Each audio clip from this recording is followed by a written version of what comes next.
At my son's extravagant anniversary party, his wealthy father-in-law grabbed my arm tight and sneered, "Go sit with the catering staff, old man. You do not belong here." Before he could push me away, a sharp voice cut through the ballroom. My friend stepped up, looked him dead in the eye, and told the entire room, "Remove your hands from my client. He owns this building." The color drained completely from the father-in-law's face. I am Wendell, 70 years old, and a man who spent his life building an empire in absolute silence. Before I continue this story, let me know where you are watching from in the comments below. Hit like and subscribe if you have ever had to teach a harsh lesson to someone who underestimated your worth. The front door of my house swung open without a knock. My son Jalen stepped into the living room carrying a rigid posture and an undeniable sense of urgency. He did not ask how my day was. He did not offer a hug or a warm greeting. He marched straight into my kitchen and slapped a crisp printed sheet of paper down on the granite island. The loud smack echoed against the quiet walls of my home. "Read this carefully," he demanded, tapping the paper repeatedly with his index finger. "Megan and I are hosting our 5th wedding anniversary party next Saturday. Her parents are flying in their elite business partners and the local mayor is attending. We cannot afford any embarrassing slip-ups." I looked down at the document. It was not a loving invitation. It was a comprehensive, demanding list of rules specifically drafted for me. Jalen paced the floor, his expensive leather shoes clicking sharply against the hardwood. He aggressively outlined his expectations. He told me exactly what time I was allowed to arrive and what time I was expected to leave. He assigned me a seat at a table far away from the primary guests near the service exit. His voice held no warmth, only a frantic, desperate need to control the environment. He treated me less like a father and more like a liability that needed to be tightly managed. I stood there quietly watching the 32-year-old man I had raised. The boy who used to ride on my shoulders now looked at me as if my very presence might infect his carefully curated high society aesthetic. His jaw was clenched tight, betraying a deep fear of failure that Megan's family had planted within him. I said nothing, letting his anxious energy fill the room. I picked up the printed sheet. The ink was dark and the demands were completely unyielding. Rule number 4 dictated a strict formal dress code explicitly forbidding the brown suit I wore to church every Sunday. Rule number 7 was underlined twice. Under no circumstances are you to mention your past working as a freight driver. Tell Bradford's friends you were in middle management for a local distributor. Keep your answers short and vague. I ran my thumb over the worn edge of the kitchen counter. My late wife Josephine and I had sanded and sealed this very counter 40 years ago when we first bought the house. Back then my hands were perpetually calloused, permanently stained from gripping a heavy steering wheel for 14 hours a day. I drove freight across state lines, pushing my body to the absolute limit to ensure Jalen never went to bed hungry and always had a roof over his head. Now my son viewed that immense sacrifice as a dirty secret to be hidden from his new family. The urge to tear the paper in half rose hot and fast in my chest. I could have yelled. I could have reminded him exactly who paid for his prestigious college degree. Instead, I forced myself to swallow my pride. I looked at Jalen's shifting eyes and his tense, arrogant posture. Beneath the expensive tailored suit, I saw a deeply insecure man, terrified of losing the approval of his wealthy wife and her overbearing father. Jalen was drowning in their shallow world, desperately grasping for validation. I folded the paper neatly and slipped it into my pocket. "I understand, Jalen. I will follow your rules. I will not embarrass you." A heavy breath escaped his lungs. He did not look relieved, only justified in his disrespect. He checked his gold watch, muttered something dismissive about being late for a tuxedo fitting, and turned abruptly toward the door. The heavy front door clicked shut. Jalen left without a single word of gratitude or affection. I stood alone in the quiet house, the silence amplifying the bitter sting of his departure. Over the past 5 years, I had watched a slow, deliberate poisoning of my son's mind. It began the very day he married Megan. Her family, led by her domineering father, Bradford, operated on a strict, ruthless hierarchy of wealth and superficial status. Bradford was a man who wore his supposed fortune like a weapon, constantly reminding everyone around him of his perceived superiority. They had systematically isolated Jalen from his roots, convincing him that his working-class background was a permanent stain to be scrubbed clean. They taught him that respect was measured entirely by zip codes, luxury cars, and bank balances. They fed his insecurities until he became desperate to prove he belonged at their exclusive table. I had remained silent through the condescending remarks at countless Thanksgiving dinners. I endured Megan's thinly veiled insults about my modest home and my simple wardrobe. I tolerated Bradford's loud boasts about his logistics empire while he intentionally treated me like an uneducated day laborer. I kept my peace solely because I loved my son. I believed that intervening aggressively would only push Jalen further away into their grasp. I thought my patience would eventually outlast their toxic influence. But looking at the empty driveway through the window, I realized my silent endurance had only validated their total disrespect. They did not see me as a patient, loving father. They saw me as a weak, easily manipulated old man who could be shoved aside at their convenience. The rules on that paper were not just guidelines for a party. They were a declaration of my absolute irrelevance. I walked down the hallway to my home office. I intended to file the disrespectful list of rules deep in my desk and try to forget about it for the rest of the night. As I reached for the handle of my heavy metal filing cabinet, my breath caught in my throat. I stopped cold. The lock cylinder was violently scratched. Small silver shavings dusted the carpet directly below the handle. The heavy steel drawer was slightly ajar. I always kept this cabinet securely locked. It held the sensitive documents of a life I kept entirely hidden from Jalen and his new family. I pulled the drawer open, the metal sliding with an unfamiliar scrape. My private folders had been rifled through the meticulous alphabetical order, disrupted by rushed hands. My fingers moved quickly, checking the most critical compartments. The financial ledgers were intact. The corporate formation papers were completely untouched. But the thick blue folder at the very back of the drawer was utterly empty. The original, notarized deed to my house was missing. My heart hammered wildly against my ribs. A thief does not break into a secure filing cabinet just to steal a single piece of property paper, unless that paper holds immense immediate leverage. Jalen was the only other person alive who possessed a spare key to my front door. He had just spent 20 minutes pacing heavily in my living room, creating a loud distraction with his list of rules while someone else quietly navigated my office. The missing deed was not a random act of burglary. It was a highly calculated strike. The slow, simmering disrespect had just escalated into a direct criminal assault on my livelihood. The time for silent endurance was officially over. I did not pick up the phone to scream at my son. Anger is a loud, careless emotion, and careless men make mistakes. I placed the empty blue folder back into the cabinet, locked the drawer, and walked out to my truck. The drive to the county clerk's office took 20 minutes, but my mind covered decades. I thought about the countless hours I spent teaching Jalen right from wrong, the sweat I poured into giving him a foundation I never had. I paid for his college in cash, so he would start his adult life unburdened. Now I walked through the heavy glass doors of the municipal building to see exactly how he was repaying me. I requested the public property records for my specific address. The clerk, a young woman with tired eyes, printed the documents and slid them across the counter. It took only 10 seconds to find the discrepancy. A quitclaim deed had been filed 2 weeks prior. The paperwork legally transferred the ownership of my home, a house completely paid off since 1998, into an unfamiliar corporate shell company. I stared at my own signature on the bottom line. It was a flawless forgery, capturing the exact slant and pressure of my handwriting. But the signature was not the detail that made my chest tighten. Below the forged ink sat an official notary seal certifying that I had personally appeared and signed the document in good faith.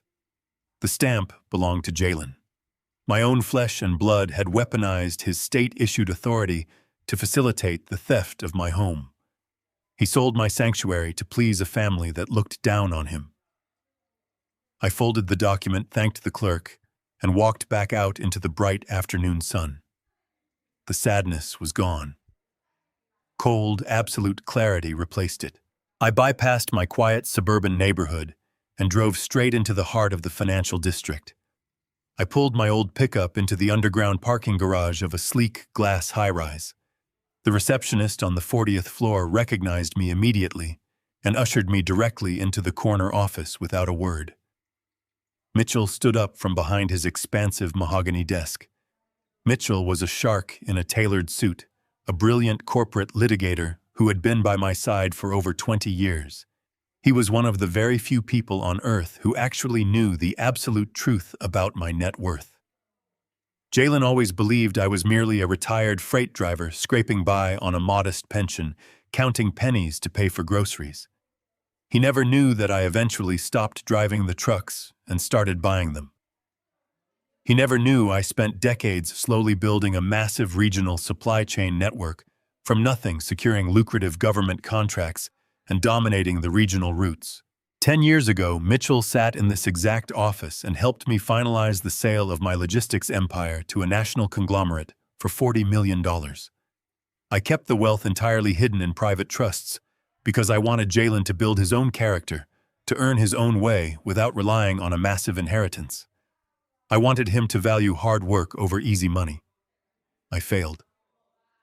I handed the forged quitclaim deed to Mitchell. I need to know exactly who owns the shell company listed on this paper, I instructed. Mitchell took one look at the forged signature and Jalen's official notary stamp. His jaw tightened in intense anger. He did not ask unnecessary questions. He turned to his computer and accessed his firm's premium investigative databases. The rapid clacking of his keyboard filled the quiet room as he aggressively peeled back the complex layers of corporate privacy shields protecting the shell company. It took Mitchell less than 10 minutes to find the controlling interest. He turned his flat-screen monitor around so I could see the resulting data. The shell company is a hidden subsidiary of a larger holding firm, Mitchell explained, his voice entirely professional but laced with heavy disgust. The primary beneficiary is Bradford. The name hit the air like a physical blow. Megan's father. The arrogant man who spent the last 5 years lecturing me on the art of high-level business at every holiday dinner. Mitchell kept digging, pulling up the public tax filings, outstanding liens, and credit audits associated with Bradford's main logistics enterprise. The picture painted by the data was utterly pathetic. Bradford was not a titan of industry. His entire corporate portfolio was a fragile house of cards, bleeding massive amounts of capital from terrible investments and gross mismanagement. Bradford is facing total bankruptcy, Mitchell stated, pointing to a series of red flags highlighting overdue vendor payments on the financial report. He has exhausted every legitimate line of credit available to him. His company is mere weeks away from total insolvency and public collapse. Then Mitchell pulled up the recent financial activity linked directly to the shell company holding my home. The final piece of the sickening puzzle snapped perfectly into place. Bradford had used the forged deed to my home to secure a massive high-risk bridge loan from an unregulated private lending firm. He leveraged my stolen equity to inject emergency cash into his dying business. Bradford was desperate, and he had easily manipulated Jalen into committing a severe federal crime to save his own skin. He likely convinced my son to steal my home by promising Jalen a lucrative executive position in his fake empire once the dust settled. Jalen threw away his integrity to buy a seat at a table that was rapidly catching fire. Mitchell stood up abruptly, pulling his cell phone from his tailored suit pocket. This is open and shut real estate fraud, wire fraud, and elder abuse. I am calling the federal authorities right now. We can have Jalen and Bradford in handcuffs before dinner. I reached across the desk and gently pushed his hand down, keeping my expression perfectly neutral. No, I said firmly. Do not call the authorities yet. Mitchell stared at me in absolute disbelief, reminding me loudly that they had literally stolen the roof over my head and forged legal documents. I shook my head.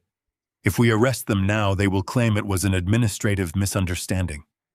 Bradford will hire expensive defense lawyers to blame the entire forgery solely on Jalen painting himself as an innocent victim of a confused son-in-law. I refuse to let the true architect of this betrayal walk away clean, while my son takes the sole fall for the crime. I need to see the entire network of this conspiracy before I burn it to the ground. While Mitchell argued the severe legal risks of waiting even another day, my phone buzzed sharply in my jacket pocket. I pulled it out and looked at the screen. It illuminated with a high-priority security alert from my private banking application. Someone was actively attempting to reset the master passwords and bypass the two-factor authentication on my primary retirement account. The financial bleeding had not stopped at the theft of my house. They were currently trying to drain my cash reserves. I secured the retirement account directly from Mitchell's office terminal with a secondary biometric lock and drove back to my neighborhood. The sun was just beginning to dip below the tree line, casting long shadows across the concrete driveway. I expected to walk into an empty, quiet house to process the sheer magnitude of the forgery and plan my next strategic move. Instead, I found a silver Mercedes SUV parked illegally across my meticulously manicured front lawn. I unlocked my front door and stepped into the tiled foyer. Voices echoed loudly from the living room. I walked down the hall to find Megan and her father Bradford standing in the absolute center of my home. Bradford held a metal tape measure against the custom oak wainscoting I had installed myself decades ago. Megan was furiously typing notes into a digital tablet, assessing my property like a cheap flip project. They had not broken a window. They had walked right through my front door, using the emergency spare key I gave my son exactly 5 years ago. I gave Jalen that key so he could check on me if I ever fell ill or needed medical assistance. He handed it to his arrogant father-in-law to facilitate a brazen home invasion. I stood in the doorway, watching them measure my life for their illicit profit. They did not notice me at first. Bradford pointed toward the load-bearing wall separating the kitchen and dining area, loudly discussing how tearing it down would increase the open concept resale value. I cleared my throat. Megan jumped, startled by my sudden presence. Bradford simply lowered the tape measure and turned around. He did not look embarrassed. He did not apologize for trespassing. He looked at me with the cold, calculating eyes of an executioner preparing to put down a wounded animal. Wendell, Bradford said. His voice was artificially loud. He over-enunciated every single syllable, adopting the condescending, sickening tone a frustrated nurse uses with a highly disoriented toddler. We were just discussing your safety. Jalen is very worried about you living in this big empty house all by yourself. It is simply too much space for you to manage now. Megan stepped forward, plastering a look of deep fake sympathy across her face. The stairs are getting dangerous, Wendell, she added smoothly. We cannot bear the thought of you falling and having nobody around to help you. Jalen has been losing sleep over your rapidly declining condition. My declining condition. I ran a massive logistics empire that operated across 14 different states. I negotiated hostile contracts with ruthless union bosses who would eat men like Bradford for breakfast. I kept track of 1,000 moving freight trucks in my head without ever writing a schedule down. Yet here stood a bankrupt fraud and his entitled daughter treating me like a senile, fragile liability. We have found a wonderful solution, Bradford announced, stepping closer to invade my personal space. It is a very nice assisted living facility on the north side of the county. Sunset Pines. They have around-the-clock medical staff and monitored recreation rooms. You will be moving there next Friday. We are handling the transition to make it completely stress-free for you.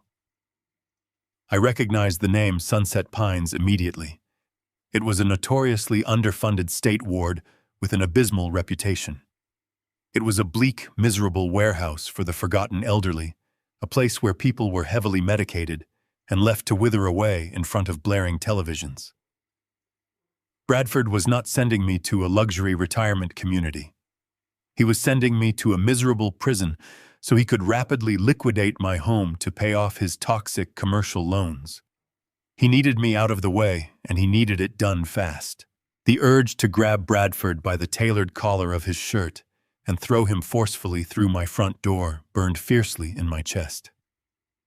Anger is a natural response to absolute, blatant disrespect.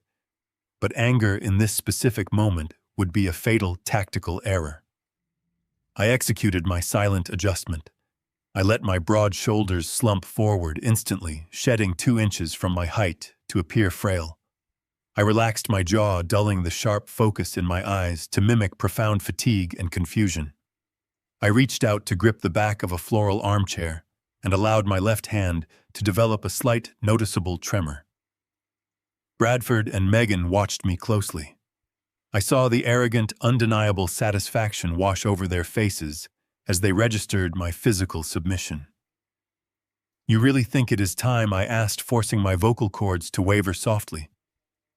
"The house does feel very large lately." Megan smiled triumphantly. She looked at her father, silently communicating their total victory over the old man. "Yes, Wendell," she said with sickening, sugary sweetness. "It is time to rest. Jalen wants you to be safe. We all do." She reached into her designer leather tote bag and pulled out a thick stack of stapled documents. She laid them gently onto the mahogany coffee table and handed me a silver pen. "These are just the preliminary medical evaluation forms for the facility," Megan explained calmly. "The administrative office requires your signature to secure your room at Sunset Pines. It just confirms you consent to the basic medical supervision. Do not worry about reading the fine print. Jalen already reviewed everything for you." I looked down at the stark black text on the documents. I did not pick up the pen. I nodded, slowly rubbing my temples, and told them my eyes were too tired to read the print tonight, promising to sign them in the morning after I rested. Bradford patted my shoulder with heavy, patronizing condescension. He told me to get a good night of sleep and promised they would return tomorrow afternoon to collect the finalized paperwork. They walked out of my house supremely confident they had successfully conquered my spirit. I waited until I heard the heavy engine of their Mercedes start and fade down the quiet street. I locked the deadbolt securely. The tremor in my hand vanished instantly. I stood up perfectly straight, walked over to the coffee table, and picked up the stack of papers. I flipped past the standard facility intake forms and found the true weapon buried strategically at the bottom of the packet. It was a legally binding medical affidavit of mental incompetence. A private physician named Dr. Aris Thorne had pre-signed a devastating clinical diagnosis. The document explicitly stated that I suffered from severe advanced cognitive decline, making me entirely incapable of managing my own financial, legal, or personal affairs. Dr. Thorne had never met me. He had never examined me in a clinical setting. Bradford had clearly bribed a crooked medical professional to formalize my legal destruction on paper. The sheer terrifying brilliance of their trap became crystal clear in the quiet of my living room. If I had reacted with justifiable rage when they trespassed in my home, if I had yelled, fought, or threatened Bradford, they would have called the police immediately. They would have handed this exact medical document to the responding officers, presenting me as a violent, confused dementia patient having a dangerous psychological episode. I would have been forcefully sedated and locked securely in a psychiatric ward for a mandatory evaluation hold.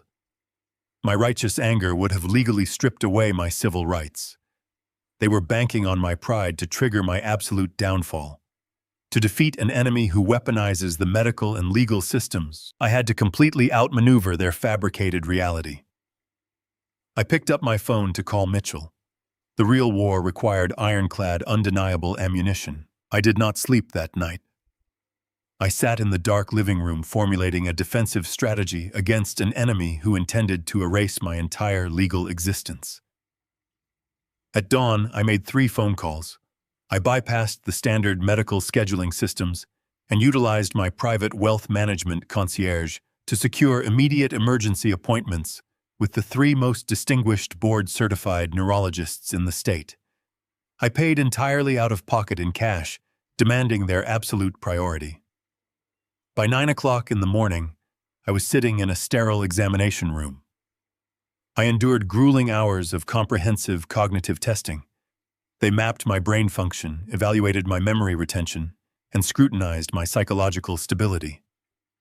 I was forced to draw complex geometric shapes from memory, recite reverse numerical sequences, and engage in intense psychiatric profiling. The physicians were utterly baffled as to why a perfectly healthy, highly functioning 70-year-old man required such rigorous scrutiny. I simply told them I was securing my legacy against potential litigation. I demanded the raw data, the official diagnostic reports, and their professional conclusions be heavily documented, signed, and legally notarized before I left their respective clinics. By late afternoon, I held an impenetrable fortress of medical evidence in my hands. The documents proved unequivocally that my mental acuity rivaled that of an executive decades younger. Bradford's crooked doctor had signed a preliminary diagnosis without ever laying eyes on me. If Bradford attempted to present his fraudulent paperwork to a judge, my 3 independent certified evaluations would instantly expose his doctor to federal perjury and medical malpractice charges. I had completely neutralized their primary weapon. I was not a fragile, confused victim. I was a man preparing for total war. I drove my truck directly to the financial district and walked into Mitchell's high-rise office. I placed the 3 sealed medical envelopes onto his polished mahogany desk. Mitchell reviewed the documents with a sharp, approving nod. He recognized immediately that I was locking down my vulnerabilities. Now we restructure everything, I instructed him firmly. I sat in the leather chair opposite my attorney and finally confronted the bitter truth I had avoided for years. I explained my failure as a father. I told Mitchell why I had kept my massive $40 million fortune completely hidden from my own son. When I sold my logistics empire a decade ago, I deliberately chose to maintain the quiet, unassuming lifestyle of a retired freight driver. I remembered the grueling, punishing heat of the loading docks in July. I remembered the backbreaking labor required to purchase my very first delivery truck. I wanted Jalen to experience the profound pride of earning his own dollar. I wanted him to build resilience before he ever wore a tailored suit. I intentionally withheld the reality of our wealth because I wanted him to build a fierce work ethic. That plan had catastrophically failed. My secrecy created a profound void of insecurity within him. When he married Megan, he was thrust into a world of superficial elites and inherited money. Bradford's toxic influence easily capitalized on Jalen's deep-seated shame regarding his working-class roots. My son chased their counterfeit lifestyle with desperate hunger because he truly believed he had nothing of value to offer. He allowed them to mold him into a compliant, useful idiot. I accepted my role in creating that insecurity. However, understanding his motivation did not excuse his criminal betrayal. I refused to let his desperate greed dismantle the life I had built. Mitchell moved with ruthless, calculating speed. He summoned his senior paralegals, and we immediately began drafting the architecture of an ironclad blind trust. This specific legal entity acts as an absolute impenetrable firewall. I spent the next 3 hours signing my name to a mountain of complex transfer documents. I legally stripped myself of all direct personal ownership.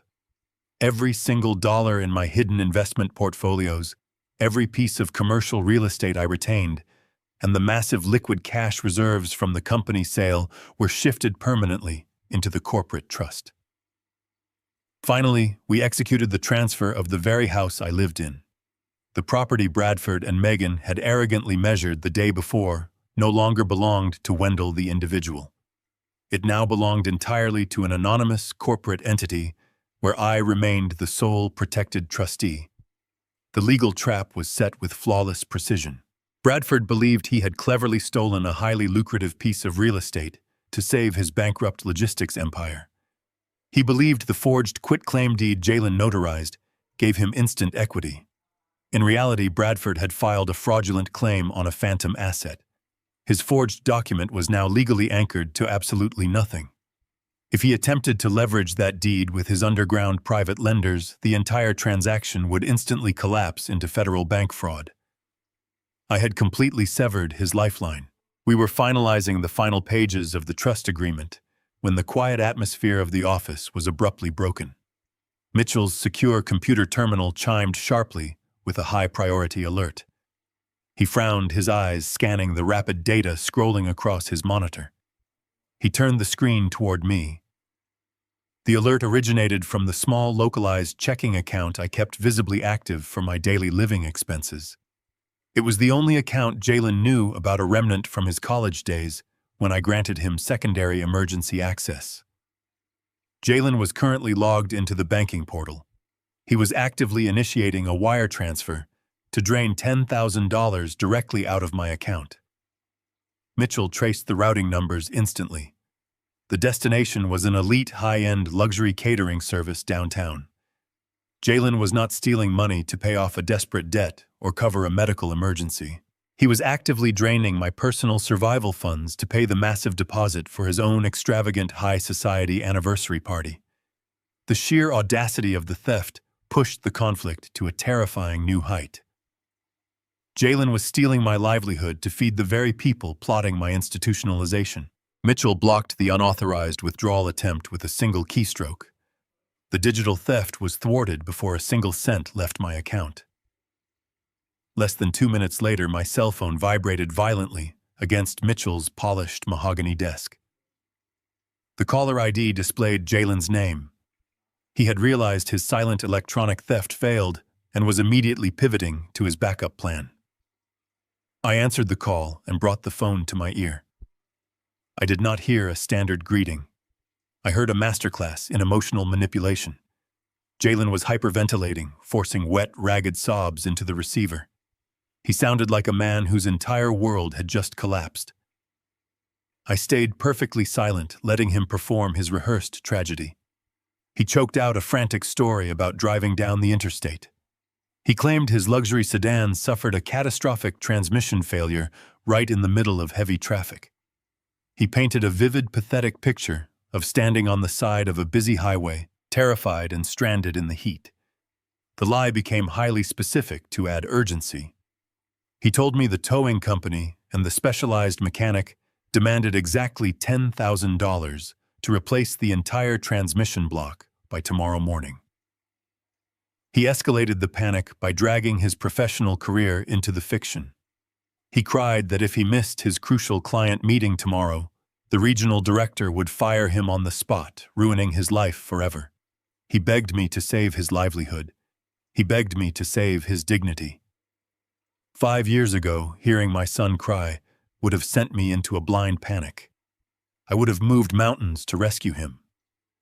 Today, the sound of his fabricated tears only hardened the ice in my veins. I listened to his ragged breathing and realized just how deeply Bradford had taught him to lie. I knew exactly what the $10,000 was actually for. Jalen did not need a specialized mechanic or a new transmission.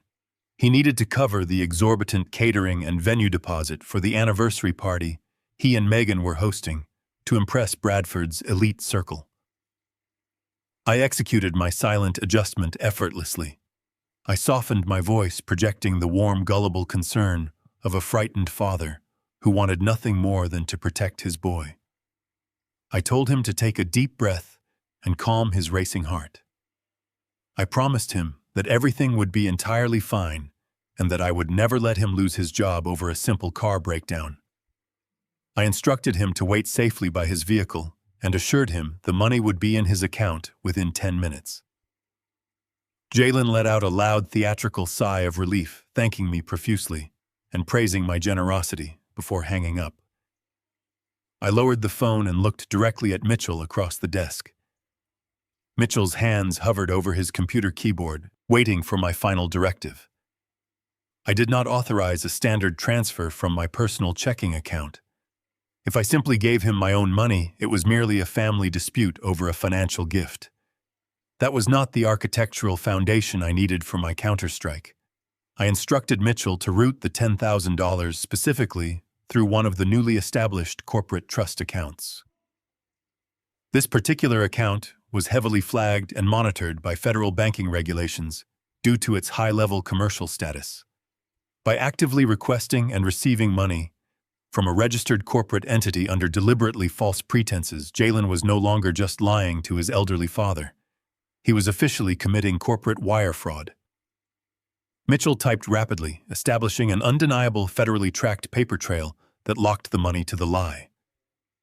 The transfer went through seamlessly. The trap snapped shut. Jalen believed he had successfully manipulated a foolish old man. In reality, he had just willingly signed his own indictment for criminal embezzlement. I returned to my quiet house later that evening and settled heavily into my leather armchair. I opened my tablet and navigated directly to Megan's public social media profile. Megan viewed herself as a prominent local influencer, constantly broadcasting her fabricated high society lifestyle to thousands of strangers on the internet. She operated on a severe deficit of humility and an absolute surplus of vanity. I knew she would not be able to resist bragging about her latest luxurious acquisition. I refreshed her page. A new video had been uploaded less than 20 minutes prior. Megan stood in the center of a breathtaking, newly renovated rooftop ballroom. Massive crystal chandeliers hung from vaulted ceilings, casting a warm golden glow over the immaculate hardwood floors. She was glowing with supreme arrogance and triumph. She spun the camera around to show her followers the sweeping panoramic views of the downtown skyline visible through the floor-to-ceiling windows. She spoke directly to the lens with a smug, self-satisfied tone that echoed her father's entitlement. She loudly announced that she had just secured the absolute premier venue in the city for their upcoming 5th anniversary party. She did not stop at praising the beautiful architecture. She actively bragged about her financial dominance. Megan smiled brightly and told her audience that while there was a 2-year waiting list for this specific ballroom, cash remains king. She explicitly stated they had just dropped exactly $10,000 in cash to bypass the waitlist and secure the room for Saturday night. The exact sum Jalen had begged for just hours earlier to fix a broken transmission. I paused the high-definition video. The evidence was irrefutable. She was publicly flaunting the proceeds of my son's wire fraud. I did not close the application. I expanded the video to full screen and scrutinized the footage with the highly trained eye of a man who spent his life analyzing minute details. Megan continued to boast to her followers, but my focus shifted entirely away from her glowing face. I studied the background of the shot. Directly behind Megan, across the massive expanse of the empty ballroom, sat the venue manager's office. The office featured modern glass walls designed to allow the staff to oversee events without leaving their desks. The lights inside the office were burning brightly. I zoomed in on the glass enclosure. Bradford was standing inside the office. He was not talking to the venue manager or discussing catering options. He was deeply engaged in a tense, hushed conversation with a heavy-set man wearing a dark trench coat. Bradford reached out and firmly shook the man's hand to seal whatever deal they were discussing. I recognized the other man immediately. During my early decades running overnight freight routes through the rough industrial districts, you learned exactly who controlled the shadows. The man shaking Bradford's hand was a notorious violent underground loan shark who operated out of the city's shipping ports. This man did not issue standard commercial loans with interest rates. He issued blood money with severe physical consequences for non-payment. The entire landscape of the conflict instantly shifted. The situation was no longer a simple case of a greedy father-in-law trying to steal my home to avoid bankruptcy. Bradford had tied his financial survival to extremely dangerous criminals. He was using my stolen house deed as collateral to placate men who broke legs for a living. By funding this extravagant party with stolen money, Bradford was attempting to project an illusion of immense wealth to keep his criminal creditors at bay. My son was actively funding a criminal enterprise. The morning after discovering my son was funding a violent loan shark, my phone rang. It was Bradford. His voice boomed through the speaker with a forced joviality that made my stomach turn. He insisted we meet for a private man-to-man lunch to discuss the final arrangements for my transition to the assisted living facility. He gave me the address of the Oakmont Elite Country Club, a notoriously exclusive establishment on the outer edge of the city limits. I knew exactly why he chose that specific location. Oakmont was a fortress of old money and generational arrogance. It was designed to intimidate outsiders and enforce social hierarchies. I arrived precisely at noon. The valet looked at my 10-year-old pickup truck with absolute disdain before waving me toward the service parking lot in the back. I parked and walked through the heavy mahogany doors into a lobby dominated by crystal chandeliers and oil portraits of frowning founders. The air smelled of expensive cigars and polished leather. The maitre d' practically sneered at my simple button-down shirt, but led me to a private dining alcove overlooking a perfectly manicured golf course. Bradford was already seated at a corner table draped in heavy white linen. He wore a custom-tailored suit and sipped from a crystal glass of amber liquor. The entire setup was a highly calculated psychological tactic. He wanted me to feel entirely out of my depth. He wanted the sheer opulence of his surroundings to crush my spirit before he even spoke a single word. I pulled out the heavy wooden chair and sat down across from him. I kept my posture slightly stooped, maintaining the illusion of the exhausted, defeated old man he believed me to be. Let the predator think he has already won the hunt. Bradford did not bother offering me a menu or asking how my morning was. He dismissed the waiter with a sharp flick of his wrist and leaned heavily across the table. The fake booming joviality vanished instantly. The friendly father-in-law mask dissolved, revealing the desperate cornered animal hiding underneath. He locked his cold eyes onto mine and laid out his demands with ruthless efficiency. He told me the assisted living facility required a massive upfront security deposit and complete financial transparency. He then instructed me to hand over the master passwords to my primary retirement accounts immediately. He framed it as a necessary administrative step to manage my care, but his voice carried the sharp edge of an absolute command. I looked at him, feigning a deep, trembling confusion. I asked him why Jalen could not just handle the monthly payments from my local checking account. Bradford slammed his palm flat against the white tablecloth. The crystal glasses rattled sharply. He abandoned the medical excuse entirely.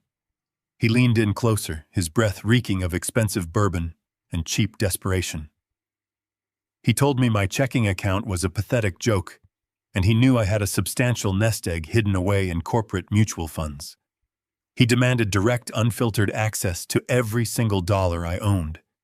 When I hesitated, playing the part of a terrified elder, Bradford played his ultimate trump card. He reached into his suit jacket and pulled out a crisp copy of Dr. Thorne's fake dementia diagnosis. He slid it exactly halfway across the table. He explicitly stated that if I did not surrender the digital access keys right now, he would submit this sworn medical affidavit to a federal judge by Friday morning. He promised to have me legally stripped of my autonomy, thrown into a locked psychiatric ward, and forcefully medicated until I forgot my own name. "You will spend the rest of your miserable life staring at a blank wall," he whispered viciously. "Give me the passwords. Wendell or I will erase you from the legal system entirely." Bradford did not know my mobile phone was currently resting securely in my left jacket pocket. He did not know the high-definition audio recording application had been running continuously since I stepped out of my truck. I captured every single syllable of his extortion attempt in crystal-clear digital audio. I reached for my water glass with a deliberately shaking hand. I took a slow, deliberate sip, letting the silence stretch out to feed his massive ego. I looked down at the table, acting thoroughly defeated, and asked him why Jalen was allowing this to happen. I asked how a father could convince a son to betray his own blood so callously. Bradford threw his head back and laughed. It was a loud, cruel sound that echoed off the private alcove walls. He openly mocked Jalen, calling him a pathetic, insecure little boy, desperate to play with the big men. He bragged about how remarkably easy it had been to manipulate my son.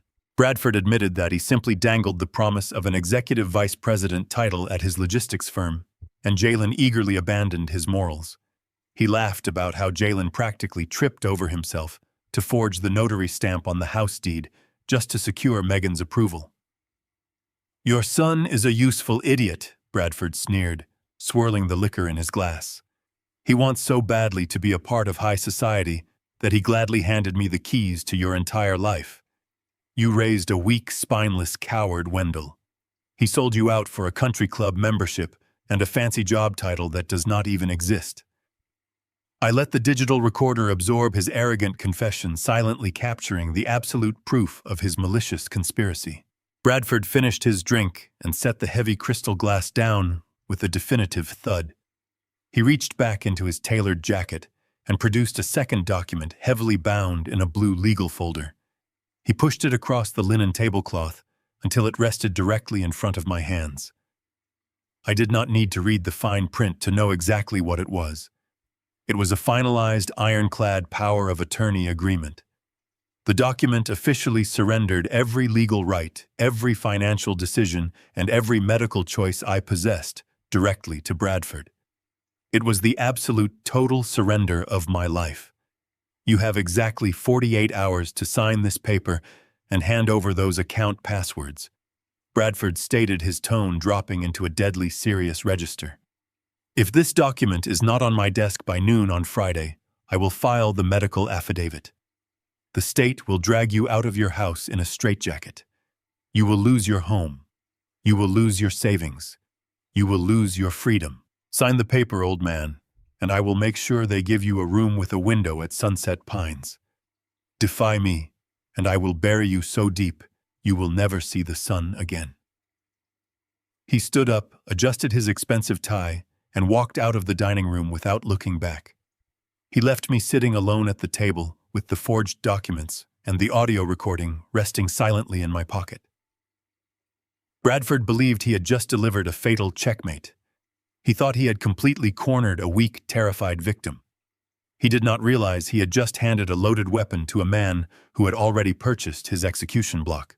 I walked out of the Oakmont Elite Country Club and did not look back. The valet brought my rusted 10-year-old pickup truck to the front circle, his face painted with the same rehearsed disdain as before. I handed him a single crumpled dollar bill, climbed into the cab, and locked the doors. The leather seat squeaked under my weight as I pulled the digital recorder from my jacket pocket. The small red light blinked steadily, holding the absolute destruction of Bradford's fabricated empire. I bypassed my home completely and drove straight back to the financial district. Mitchell was waiting in his corner office, a stack of heavily redacted corporate tax files already spread across his mahogany desk. I placed the digital recorder next to his keyboard and pressed play. The high-definition audio filled the quiet room. Bradford's arrogant, bourbon-soaked voice echoed off the glass walls, detailing his exact plan to commit federal fraud, illegally seize my assets, and lock me inside a psychiatric ward using a forged medical affidavit. He confessed to treating my son like a disposable pawn. Mitchell's jaw tightened. He reached for his office telephone, stating we had enough evidence to involve the FBI right now. I placed my hand firmly over the receiver. Handing this recording to the police is merely a defensive maneuver, I explained. A federal indictment takes months to process. Bradford would post bail by midnight and use his remaining underground connections to retaliate violently. He is desperate enough to send loan sharks to my front door. I do not want to simply arrest him. I want to completely dismantle his entire reality. I want to leave him with absolutely nothing, so he understands the exact cost of threatening my freedom. Mitchell slowly lowered the telephone. Mitchell understood the mandate perfectly. He pivoted to his secondary monitor and pulled up the internal financial diagnostics of Bradford's logistics enterprise. The numbers were highly illuminating. Bradford operated a fleet of leased delivery trucks, but his profit margins were completely consumed by outstanding commercial debt. He owed massive unpayable sums to a central banking consortium. The bank had actively classified his loans as toxic and was quietly seeking to offload the bad debt to aggressive collection agencies for pennies on the dollar. I spent 40 years moving freight across this country. I know exactly how quickly a logistics company bleeds cash when the diesel bills go unpaid and the maintenance schedules are ignored. Bradford was already borrowing from violent underground loan sharks just to keep the lights on. Mitchell initiated a secure connection to the central bank's corporate debt restructuring division. He did not use my name. He utilized the ironclad blind trust we established yesterday, the exact same corporate entity that now legally held the deed to my home. Operating with absolute anonymity, Mitchell placed an aggressive immediate cash bid to purchase the entirety of Bradford's toxic commercial debt. The bank executives, desperate to scrub the failing loans from their quarterly ledgers, accepted the wire transfer without hesitation. The digital transaction cleared the Federal Reserve in less than 20 minutes. The power dynamic shifted permanently. Bradford believed he had cornered me into surrendering my modest retirement savings. He had no idea that my blind trust now legally owned his corporate notes, his equipment leases, and the outstanding mortgages on his commercial warehouses. I was officially his primary secured creditor. I held the absolute legal authority to demand immediate repayment in full, to freeze his operating accounts, and to liquidate his entire business portfolio the second he defaulted. Bradford had built his entire arrogant persona around his supposed wealth. I had just quietly purchased his fake empire out from under him. With the commercial debt fully secured, Mitchell turned his attention to the upcoming weekend. We needed a precise public arena to execute the foreclosure and expose the medical extortion. Bradford had promised to destroy my freedom by Friday noon. Megan and Jalen were hosting their elite 5th wedding anniversary party on Saturday evening. Mitchell pulled up the wire fraud evidence we documented yesterday. The $10,000 Jalen illegally embezzled from my flagged corporate account had been routed directly to a luxury event management company. Mitchell cross-referenced the vendor payment and brought up the specific venue details on his screen. The party was being held at the Azure Apex, a newly renovated high-end rooftop ballroom situated in the absolute center of the downtown financial district. It was a masterpiece of modern architecture enclosed in structural glass and featuring an unobstructed panoramic view of the city skyline. It was the exact lavish location Megan had bragged about on her public social media profile. Mitchell pulled up the preliminary guest list from the event planner's unsecured digital registry. Bradford had invited his most crucial investors, prominent local politicians, and the wealthy socialites he relied on to maintain his illusion of success. He was using my son's stolen money to throw a massive theatrical production, desperately trying to convince his peers that his empire was thriving while secretly dodging violent loan sharks. The rooftop ballroom was the ultimate stage for Bradford's vanity. It was a glass house built entirely on lies funded by elder abuse and secured by my son's willing participation in felony wire fraud. I stared at the glossy promotional photographs of the venue, calculating the perfect angle of approach for the inevitable confrontation. Mitchell stopped typing.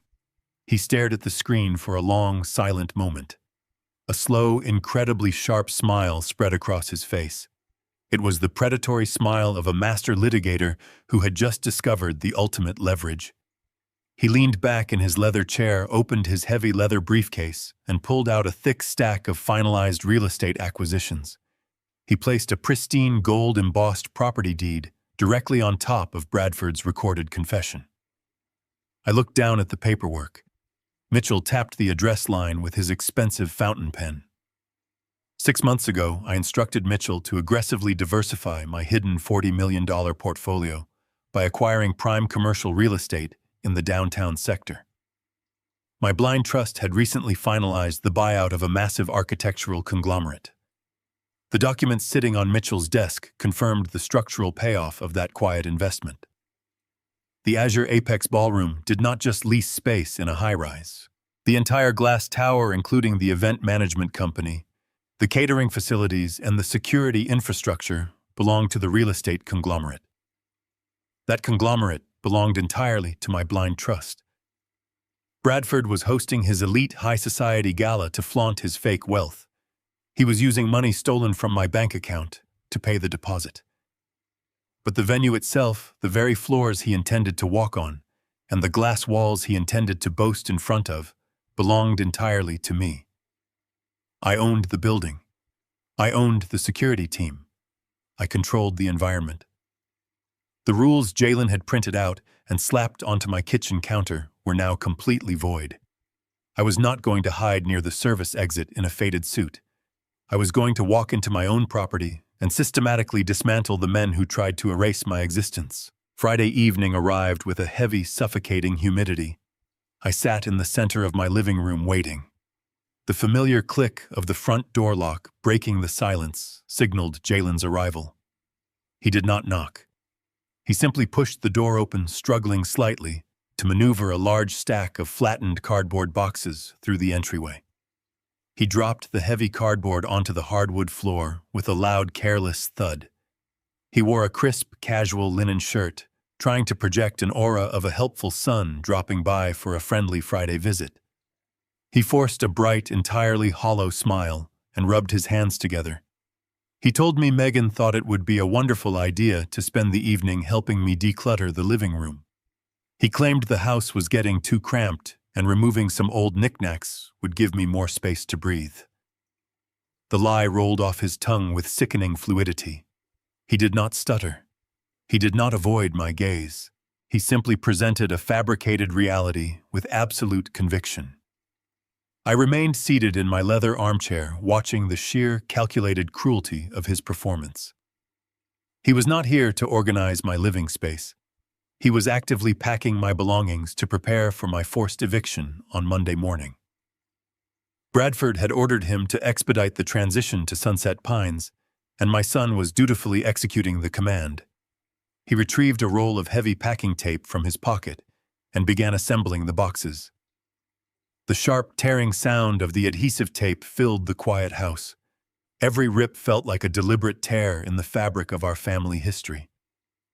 I nodded slowly, offering a weak smile of a tired old man, and gave him permission to start clearing the shelves.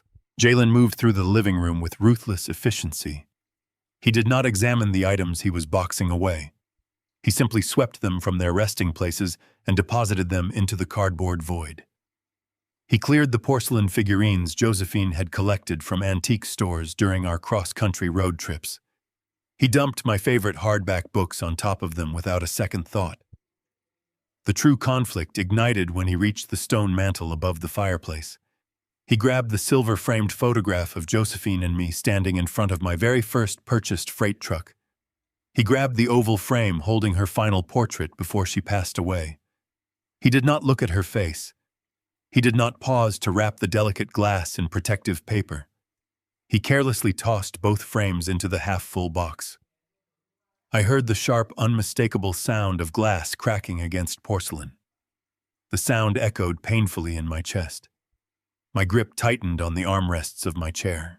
I executed my silent adjustment, forcing my rising anger back down into my stomach.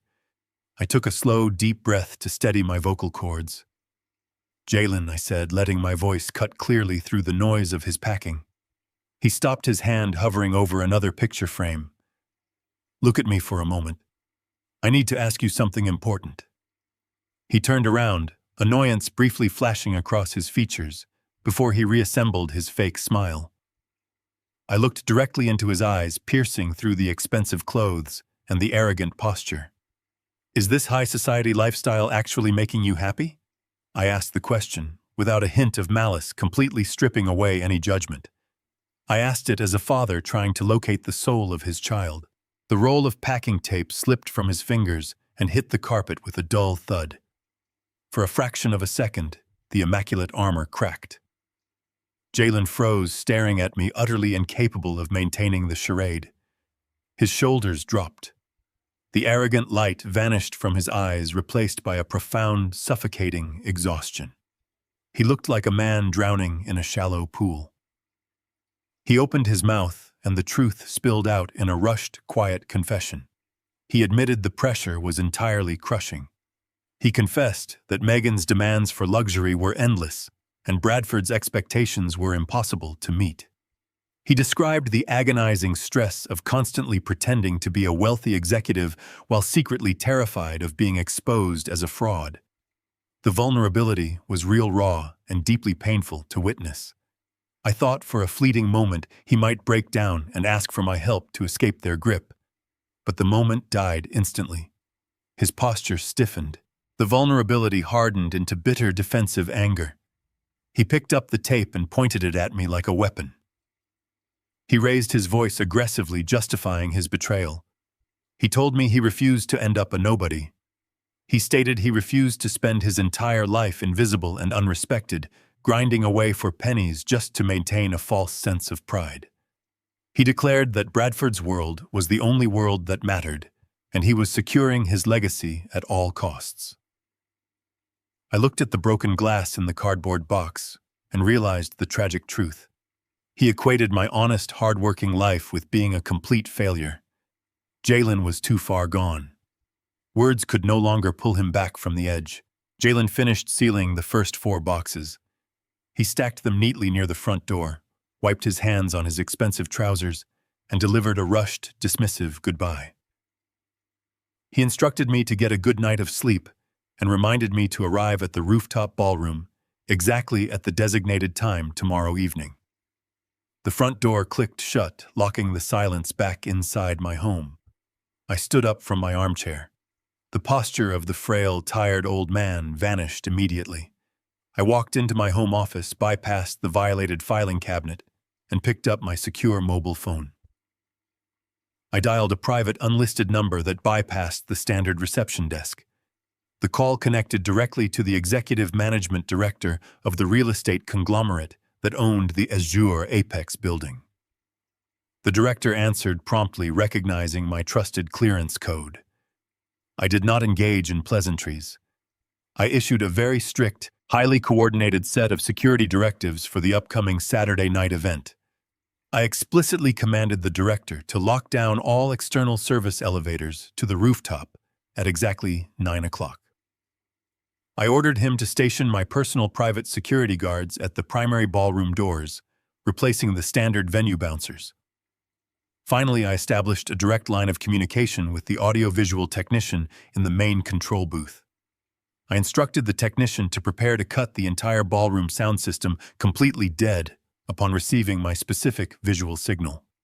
I meticulously sealed every single exit. Bradford and Jalen believed they were hosting a triumphant gala to celebrate their fake empires. I ensured the venue would transform into an inescapable public execution chamber. The trap was fully armed. The elevator doors chimed and parted smoothly, revealing the dazzling cavernous expanse of the Azure Apex ballroom. I stepped onto the immaculate polished marble floor, fully absorbing the sheer scale of the excess. Floor-to-ceiling glass panels framed the glittering downtown skyline, while massive custom-built crystal chandeliers bathed the entire space in a warm, expensive golden glow. Waiters in pristine white jackets glided seamlessly through the crowd, balancing heavy silver trays piled high with caviar and imported champagne. I walked past the velvet-roped entrance, completely ignoring the confused, judgmental glance of the young hostess. I was not wearing a custom-tailored tuxedo. I had deliberately bypassed the expensive garments in my hidden wardrobe and chosen the faded brown suit hanging in the very back of my closet. It was the exact suit I wore to Josephine's funeral, a garment that carried the faint scent of cedar and profound memories. More importantly, it was the exact suit Jalen had explicitly forbidden me to wear in his typed arrogant rulebook. The fabric was noticeably frayed at the cuffs, the elbows were worn thin, and the lapels were hopelessly out of style. I adjusted my simple maroon tie and stepped fully into the brilliant light of the party. The trap was set, and I was intentionally serving as the bait. I wanted them to see exactly who I was before I tore their carefully constructed world apart. The room buzzed with the low, steady hum of classical string music and the clinking of crystal goblets. The sheer volume of wealth on display was staggering, funded entirely by Bradford's desperate fraud and my son's willing embezzlement. I walked slowly, deliberately dragging my scuffed leather shoes against the flawless floor. I navigated slowly through a sea of local politicians, wealthy real estate developers, and Bradford's elite circle of corporate investors. These were men and women draped in designer silk and imported diamonds, projecting an absolute aura of generational wealth and untouchable status. My faded brown suit acted as a violent, jarring disruption to their carefully curated aesthetic. I stood out like a dark rust stain on a pristine white canvas. Guests actively paused their conversations as I passed, casting judgmental sideways glances. They whispered behind their expensive crystal goblets, openly wondering how a ragged, exhausted old man had breached the secure velvet ropes of the city's most exclusive, heavily guarded venue.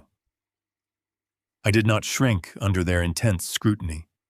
I kept my posture perfectly straight, letting their silent disdain wash over me without leaving a mark.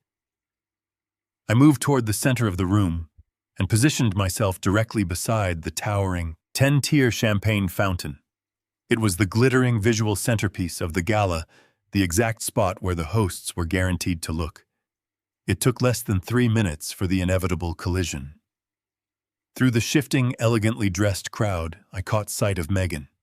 She was wearing a breathtaking custom-designed silver evening gown, holding court with a group of wealthy socialites near the main bar. She threw her head back, laughing a loud, highly theatrical laugh designed to draw attention. Then her eyes casually scanned the room and landed directly on my face. The laughter died instantly on her lips. The color completely drained from her cheeks, leaving her pale beneath her heavy, flawless makeup. Her sculpted features quickly twisted into an expression of absolute, unadulterated fury. Her eyes darted frantically around the room, assessing exactly how many of her elite friends had noticed the poorly dressed old man standing next to her expensive champagne tower. I raised my glass of sparkling water and offered her a small, polite nod. The visual confirmation sent a shockwave of panic through her rigid posture. She immediately grabbed Jalen's arm, her perfectly manicured nails digging deep into his tuxedo jacket.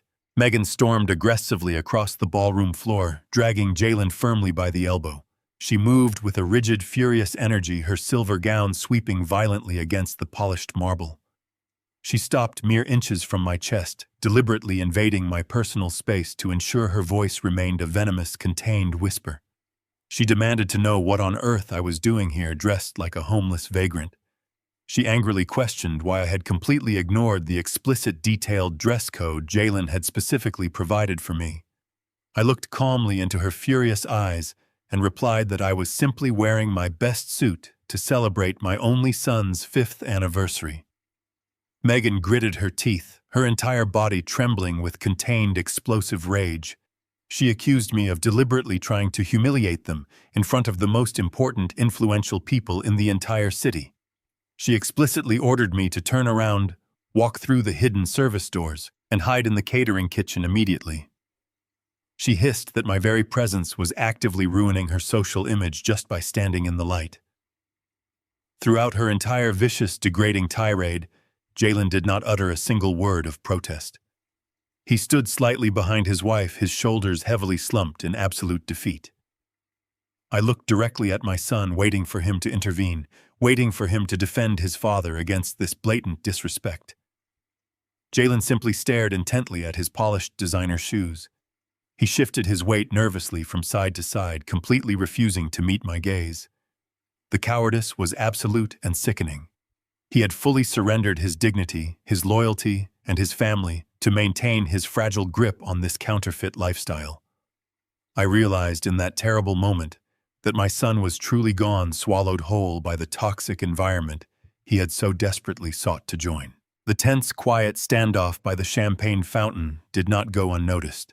Across the ballroom, Bradford excused himself from a tight circle of wealthy investors and marched directly toward our position. His heavy, purposeful footsteps radiated aggressive authority. He pushed rudely past a waiter, his face flushed with the deep red hue of expensive bourbon and rapidly rising anger. Bradford did not bother with the hushed, venomous whispers his daughter used. He closed the remaining distance and grabbed me violently by the upper arm. His thick, heavy fingers dug painfully into my bicep, gripping the thin fabric of my brown suit with bruising, intentional force. I did not flinch, and I did not attempt to pull away. I let him establish the physical assault, silently logging the exact nature of his aggression. He yanked me roughly toward him, leaning in close until I could smell the sharp sting of alcohol on his breath. His eyes were cold, dead pools of arrogance. He told me I was severely pushing my luck. He squeezed my arm harder, attempting to force a reaction of pain or submission from a man he believed to be weak. He demanded to know why I had not yet signed the power of attorney documents. He slid across the country club table. Before I could formulate an answer, he leaned directly into my ear. His voice dripped with absolute venom and raw condescension. He explicitly told me to turn around and go sit with the catering staff immediately. He stated loudly, ensuring the nearby elite guests could clearly hear the command that a pathetic, broken old man had no right to breathe the same air as the people in this room.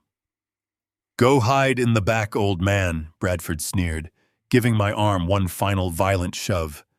"You do not belong here." I adjusted my rumpled jacket, looked around the magnificent glass building I entirely owned, and prepared to show him exactly who belonged where. I did not flinch. I did not break eye contact or yield a single inch of ground. Bradford's thick fingers continued to dig brutally into the worn fabric of my brown sleeve, but his physical intimidation tactic completely failed to register. I let the heavy silence stretch out between us, allowing the sheer, crushing weight of my indifference to seep into his alcohol-fueled bravado. He expected me to cower. He fully anticipated that the old defeated freight driver would lower his gaze, apologize profusely, and scurry toward the hidden service elevators like a frightened rat. Instead, I stood my ground, anchoring my scuffed leather shoes to the polished marble floor of a building I legally possessed. I watched the initial flicker of confusion register deep within his cold, arrogant eyes. He could not comprehend why his aggressive posturing yielded absolutely no submission. He opened his mouth to deliver another venomous threat, but the words never materialized. The dense crowd of socialites parted seamlessly to my right. Mitchell materialized from the sea of elite politicians and wealthy corporate investors. My attorney did not look remotely out of place among the city's billionaires. He wore an immaculately tailored charcoal suit that projected an aura of absolute undisputed authority.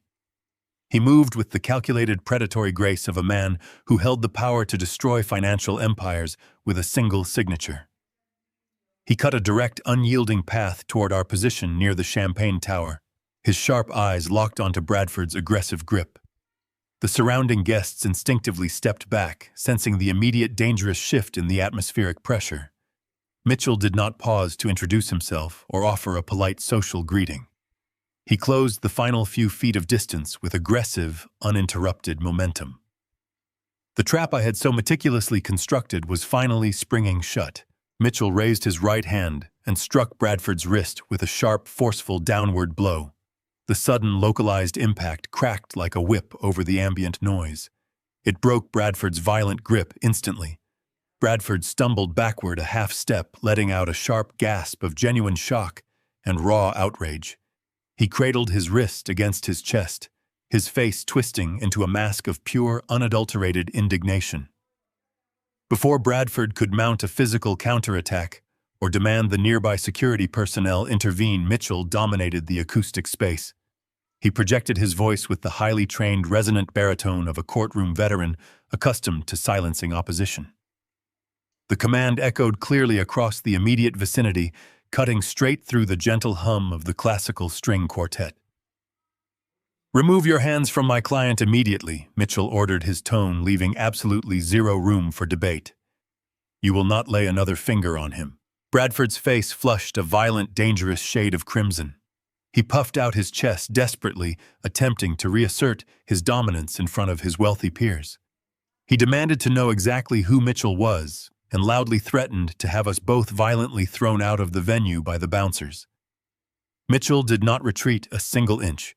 He took a deliberate step forward, effectively placing his imposing frame between me and the hostile CEO. "You do not have the authority to throw anyone out of this venue," Mitchell stated smoothly.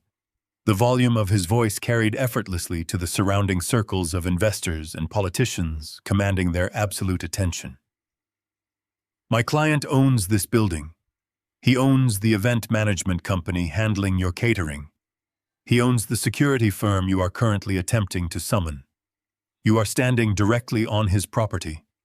By attempting to forcibly remove him, you are actively trespassing on an estate that he controls entirely.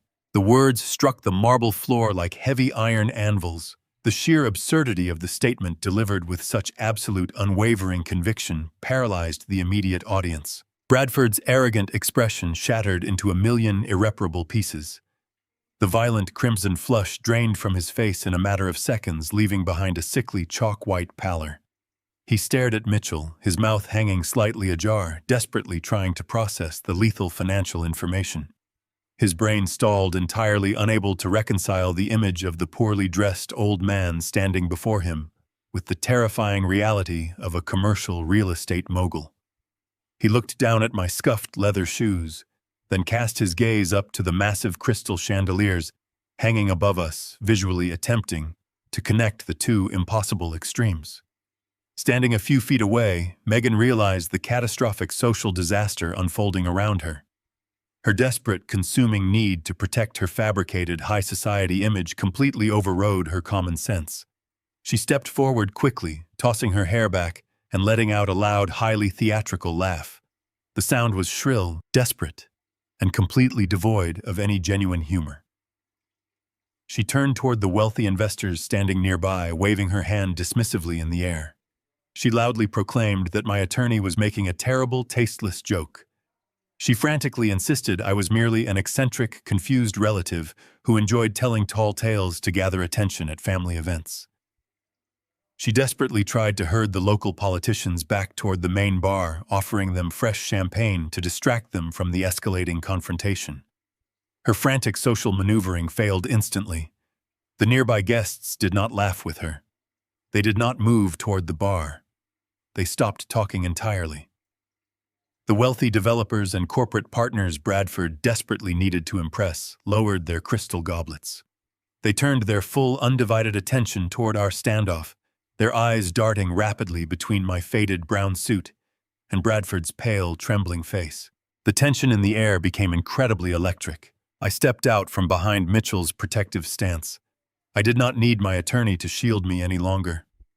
I stood directly in front of Bradford, looking down into the terrified eyes of a man who finally realized he was standing on a rigged trapdoor. I did not raise my voice or hurl an insult. I did not need to shout to establish absolute control. The time for silent observation and strategic patience was permanently over. I raised my right hand high into the air, holding it steady above my shoulder. It was the precise, predetermined visual signal I had established with the executive management director earlier that afternoon. My personal event manager, standing discreetly near the elevated DJ booth across the massive ballroom, caught the gesture immediately. He tapped the audio-visual technician firmly on the shoulder.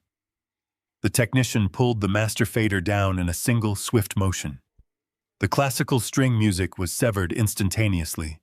The sudden absence of the heavy bass notes and sweeping violin melodies hit the room with actual physical force. The abrupt termination of the entertainment acted as a massive auditory shockwave.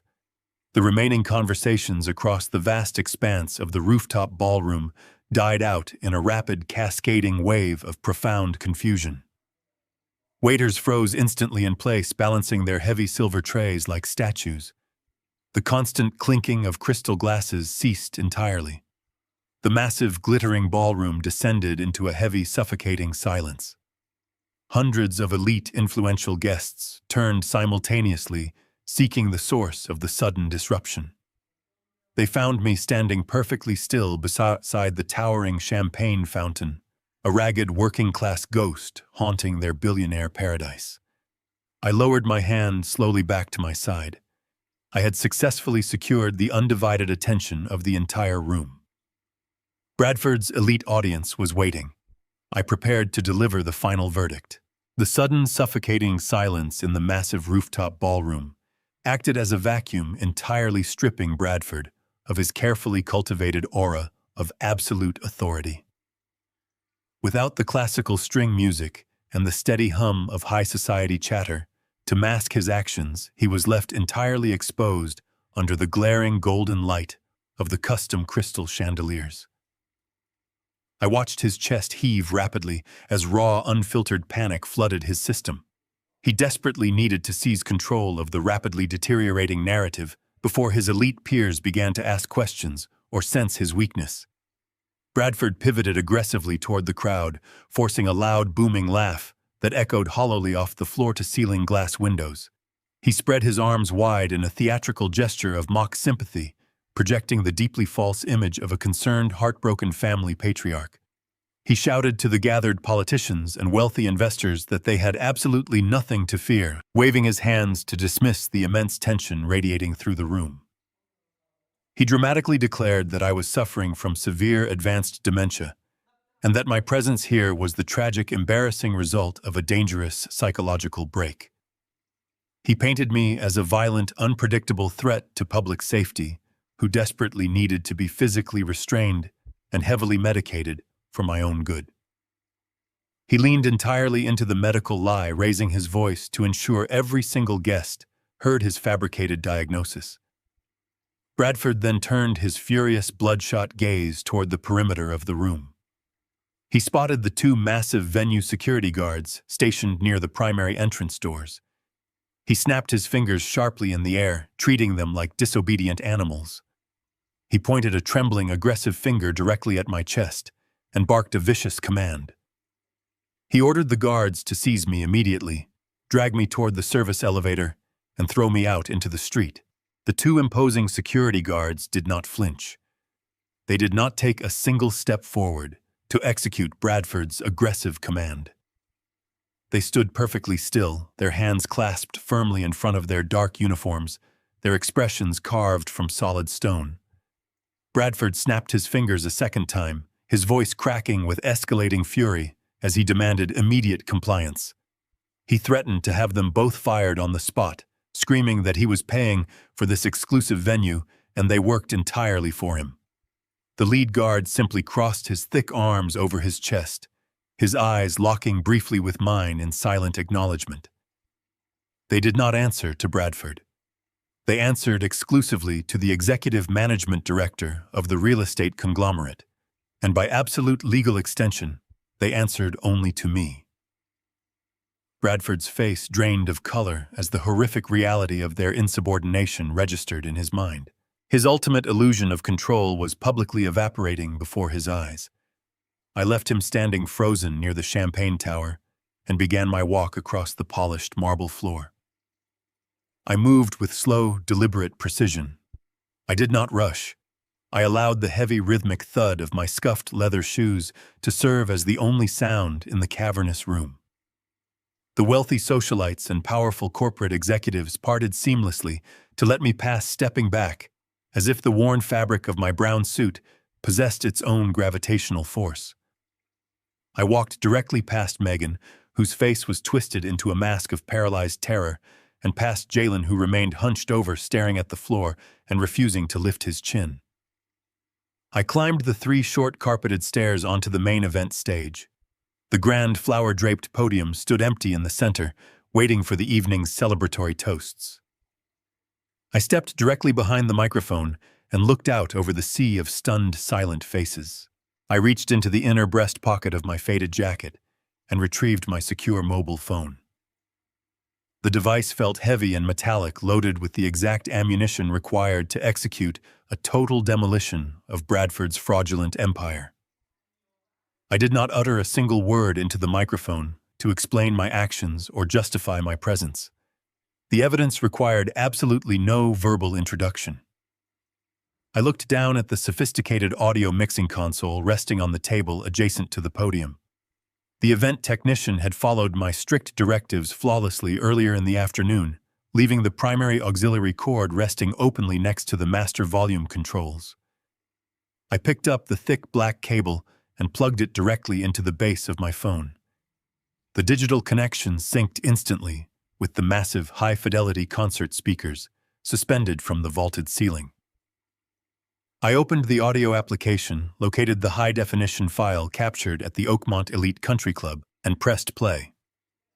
The pristine, unedited recording bypassed the standard acoustics and blasted through the ballroom with crushing, inescapable volume.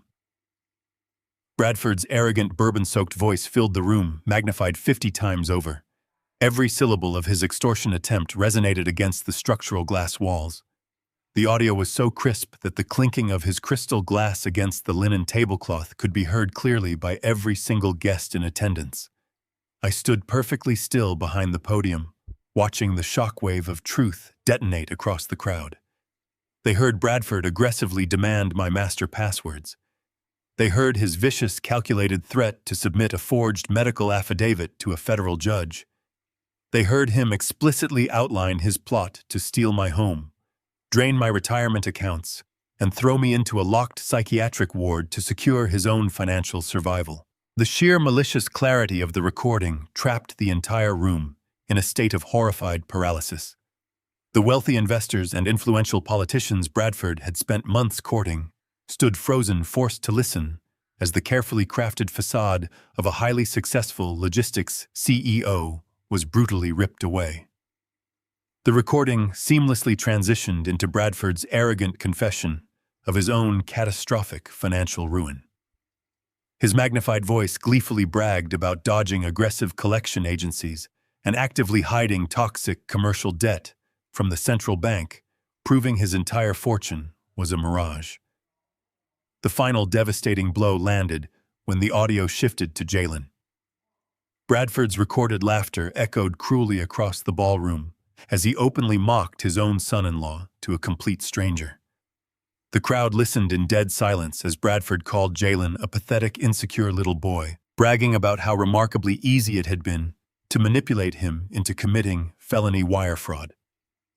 He explicitly labeled Jalen a useful idiot who had willingly betrayed his own father for a fake job title and a country club membership.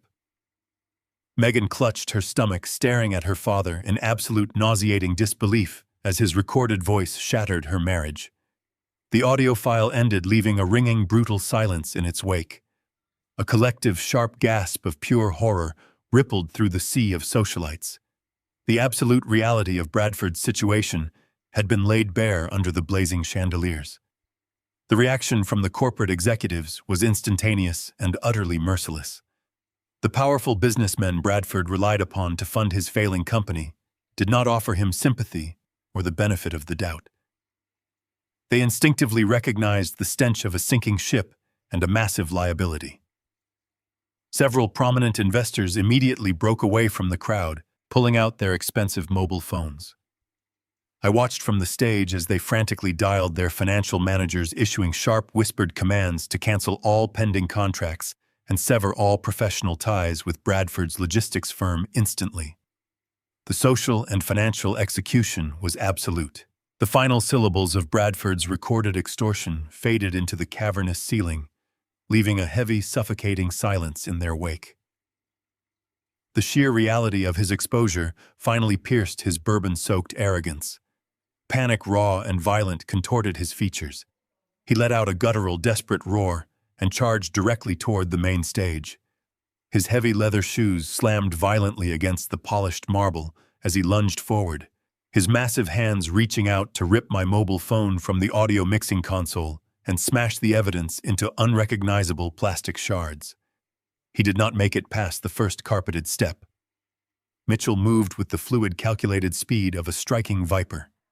He stepped seamlessly from the shadows of the stage perimeter and planted himself firmly directly in Bradford's warpath. Mitchell did not raise his fists or assume a defensive fighting stance. He simply raised a thick, heavily bound blue legal folder and pressed it flat against Bradford's chest with enough concentrated force to completely halt his forward momentum. Bradford collided with the rigid cardboard and stumbled backward, gasping for breath as his physical assault failed entirely. Mitchell stared him down with absolute icy detachment. He informed Bradford that destroying a single mobile device would not erase the redundant digital backups already stored safely on federal servers. He then instructed the hyperventilating CEO to look closely at the document pressed against his tailored suit. It was not a standard cease and desist letter or a trivial civil warning. It was a formal, expedited notice of immediate commercial foreclosure. Mitchell stood perfectly still, forming an impenetrable barrier between the frantic predator and his intended prey. He calmly advised Bradford to save his remaining breath, as he would desperately need it to explain his fraudulent actions to the federal bankruptcy courts. Bradford stared at the blue legal folder as if it were a venomous serpent. His mind desperately tried to reject the stamped federal seals and the bold, uncompromising typography, declaring his total financial ruin. Mitchell did not grant him a single moment to process the shock or formulate a lie. He turned away from the trembling man and projected his commanding resonant voice across the remaining crowd. He addressed the elite corporate investors and prominent politicians who were currently frozen in place watching the spectacular downfall unfold. Mitchell announced with absolute surgical precision that my anonymous corporate blind trust had aggressively purchased the entirety of Bradford's toxic commercial debt directly from the central banking consortium yesterday afternoon. He stated clearly that Bradford's logistics enterprise was operating on a catastrophic deficit heavily leveraged against phantom assets and completely incapable of meeting its basic operational payroll. Mitchell declared that as of 5 minutes ago, the legal grace period had officially expired. Bradford was completely irrevocably bankrupt. The collective gasp from the high society crowd was sharp and immediate. The final remaining investors physically backed away from Bradford, treating him like a highly contagious disease. Mitchell continued his ruthless deconstruction of Bradford's fake empire. He explained that my trust was now Bradford's sole primary creditor. Mitchell systematically listed the severe consequences of this acquisition. He announced that the logistics company's operating accounts were already federally frozen. He stated that commercial liquidators were currently seizing the shipping warehouses and chaining the massive fleet of delivery trucks to the pavement. He then delivered the ultimate humiliating blow. Mitchell informed Bradford that the 2 luxury sedans he and his daughter had arrogantly surrendered to the valet downstairs were actively being towed away by municipal repossession agents. Bradford possessed absolutely nothing. The custom-tailored suit he wore, the crystal glass he had dropped, and the very air he breathed in this high-society ecosystem had been entirely funded by unchecked fraud. Now every single asset he falsely claimed as his own belonged unequivocally to the quiet, faded man standing calmly behind the microphone. The absolute totality of the destruction hung heavily in the air. Bradford's knees buckled slightly under the crushing weight of reality. He grabbed the edge of a linen-draped catering table to keep from collapsing onto the floor, his chest heaving as he stared into the terrifying abyss of sudden poverty. Megan could no longer maintain her paralyzed silence. The concept of losing her generational wealth, her elite status, and her luxury vehicles completely shattered her fragile, deeply entitled psyche. She let out a shrill, piercing scream of pure, unadulterated panic. She whipped around and lunged at Jalen. She grabbed the lapels of his expensive tuxedo jacket, shaking him with a sudden, violent desperation. Her flawless designer makeup was ruined by frantic, streaming tears. She ordered Jalen to intervene immediately and fix the disaster. She screamed at him to call his private wealth managers to quickly liquidate his massive investment portfolios and to write a check large enough to purchase her father's debt back from Mitchell. She demanded that Jalen use his supposedly vast fortune to save her family from this humiliating public execution.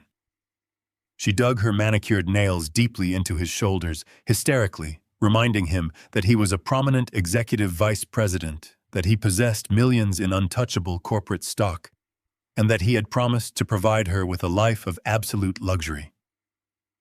She looked at her husband with desperate, hungry expectation, fully believing in the wealthy, highly successful persona he had so carefully fabricated to win her approval. Jalen's face drained of all color. He stopped breathing.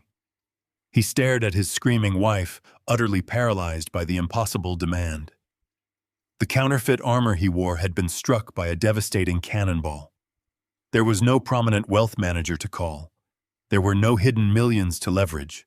I stepped out from behind the heavy wooden podium. I disconnected my mobile phone from the auxiliary cable and lifted the microphone from its silver stand. I walked slowly to the edge of the stage, stopping directly above my son. Jalen was trembling violently, in Megan's desperate grip, his eyes wide and vacant, like a deer caught in the blinding headlights of an oncoming freight truck. I looked down at the boy I had raised, the boy who had attempted to erase me from the legal world just to impress the superficial, demanding woman screaming in his face. I held the microphone out, pointing it directly at Jalen's chest. I did not yell. I did not hurl bitter insults. I demanded the absolute, unavoidable truth.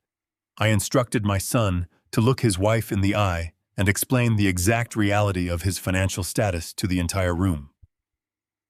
The sound of my calm, unwavering voice echoing through the massive overhead speakers broke the final structural pillar of his mental fortitude. Jalen collapsed to his knees onto the polished marble, unable to support the immense weight of his own deceit. He grabbed his chest, hyperventilating as heavy, ragged sobs tore from his throat. He looked up at Megan's horrified, expectant face and choked out the devastating reality. He publicly confessed that he was completely, entirely broke. He admitted that his massive savings accounts, his lavish executive lifestyle, and his entire high society background were entirely fabricated lies designed to trap her.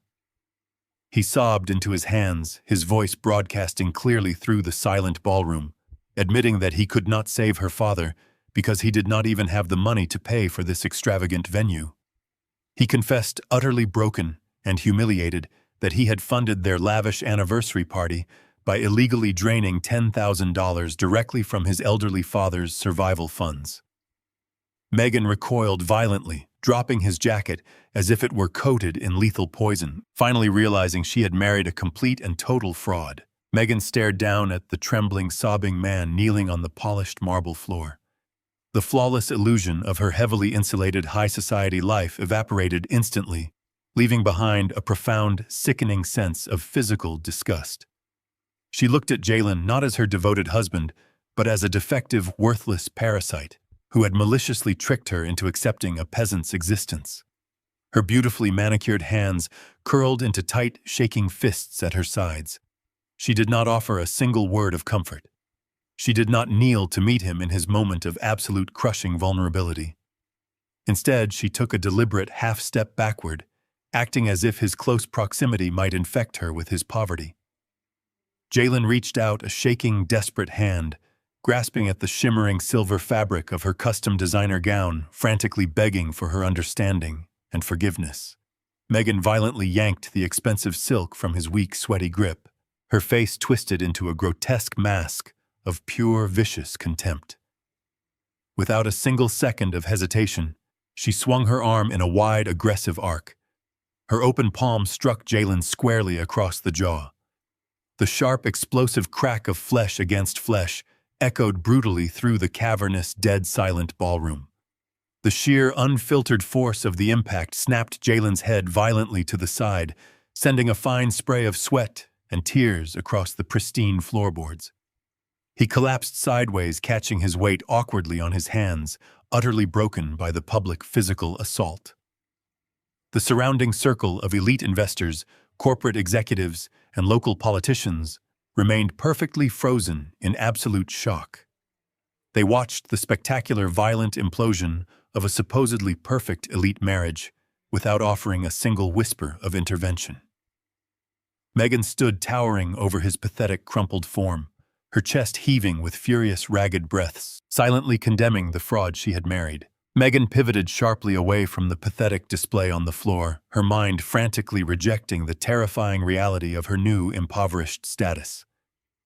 She sprinted across the short distance separating her from her father, her silver heels clicking frantically and loudly against the cold marble. She threw her arms around Bradford's broad shoulders, clinging to him with the desperate, clawing grip of a drowning survivor finding a raft. She buried her face into the fabric of his tailored jacket, weeping hysterically into his chest. She loudly begged him to call his ruthless corporate lawyers to immediately liquidate his hidden offshore assets and to completely destroy the ragged old man standing calmly on the stage. She pleaded with him to rapidly restore their vast wealth, screaming that she absolutely refused to be stripped of her elite status, her luxury vehicles, and her immaculate social standing. Bradford did not embrace his distressed daughter. He did not offer a single syllable of paternal comfort or gentle reassurance. The terrifying, undeniable reality of total financial ruin and looming federal prison sentences had entirely consumed his capacity for familial affection. He gripped Megan forcefully by the upper arms and shoved her violently backward. Megan stumbled awkwardly, her expensive heels skidding against the floor as she fought wildly to maintain her balance. She stared at her father in absolute heartbroken shock. Bradford's face was a twisted purple mask of cornered animalistic rage. He pointed a thick accusatory finger directly at Jalen's kneeling, shivering form. Bradford screamed at the top of his lungs, his voice raw and echoing with pure, unfiltered malice. He explicitly declared to the entire room that the catastrophic collapse of his empire was exclusively Jalen's fault. He bellowed that the useless, incompetent boy had completely botched the forged power of attorney paperwork. Bradford shouted that Jalen was supposed to smoothly transfer the massive estate deeds and quietly drain the retirement accounts weeks ago to secure the necessary capital to save the failing logistics enterprise. He violently threw his own son-in-law completely under the bus, desperately attempting to shift the massive legal and social blame onto the weeping fraud on the floor. He stated clearly that Jalen's pathetic cowardice and sheer incompetence had permanently doomed them all. Jalen abruptly stopped crying. The violent, desperate accusations hurled by his enraged father-in-law acted as a bucket of freezing water over his escalating panic. He wiped the blood and saliva from his swelling jaw, slowly pushing himself up from the cold marble floor.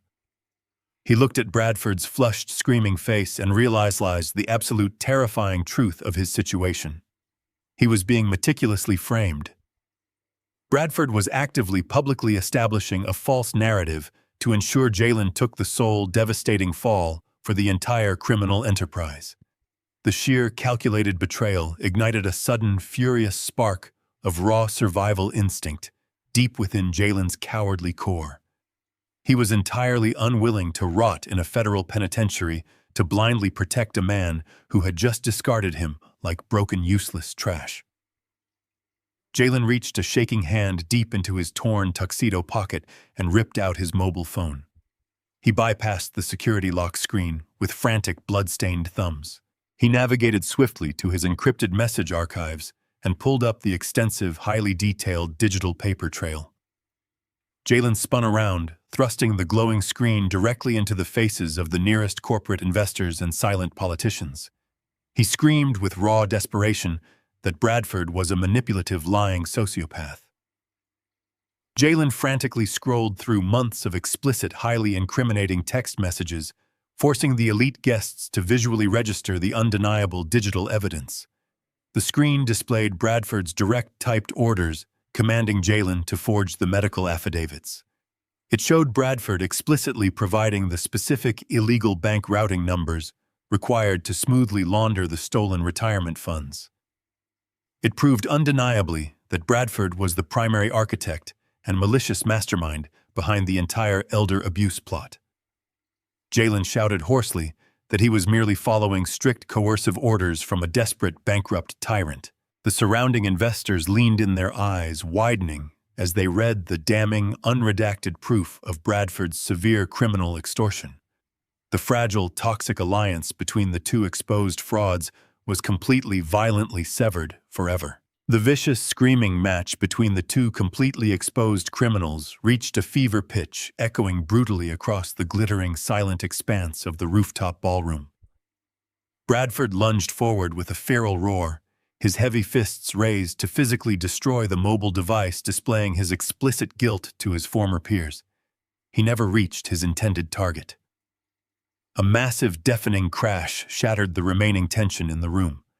The heavy, reinforced double doors at the primary entrance of the Azure Apex ballroom were violently shoved open.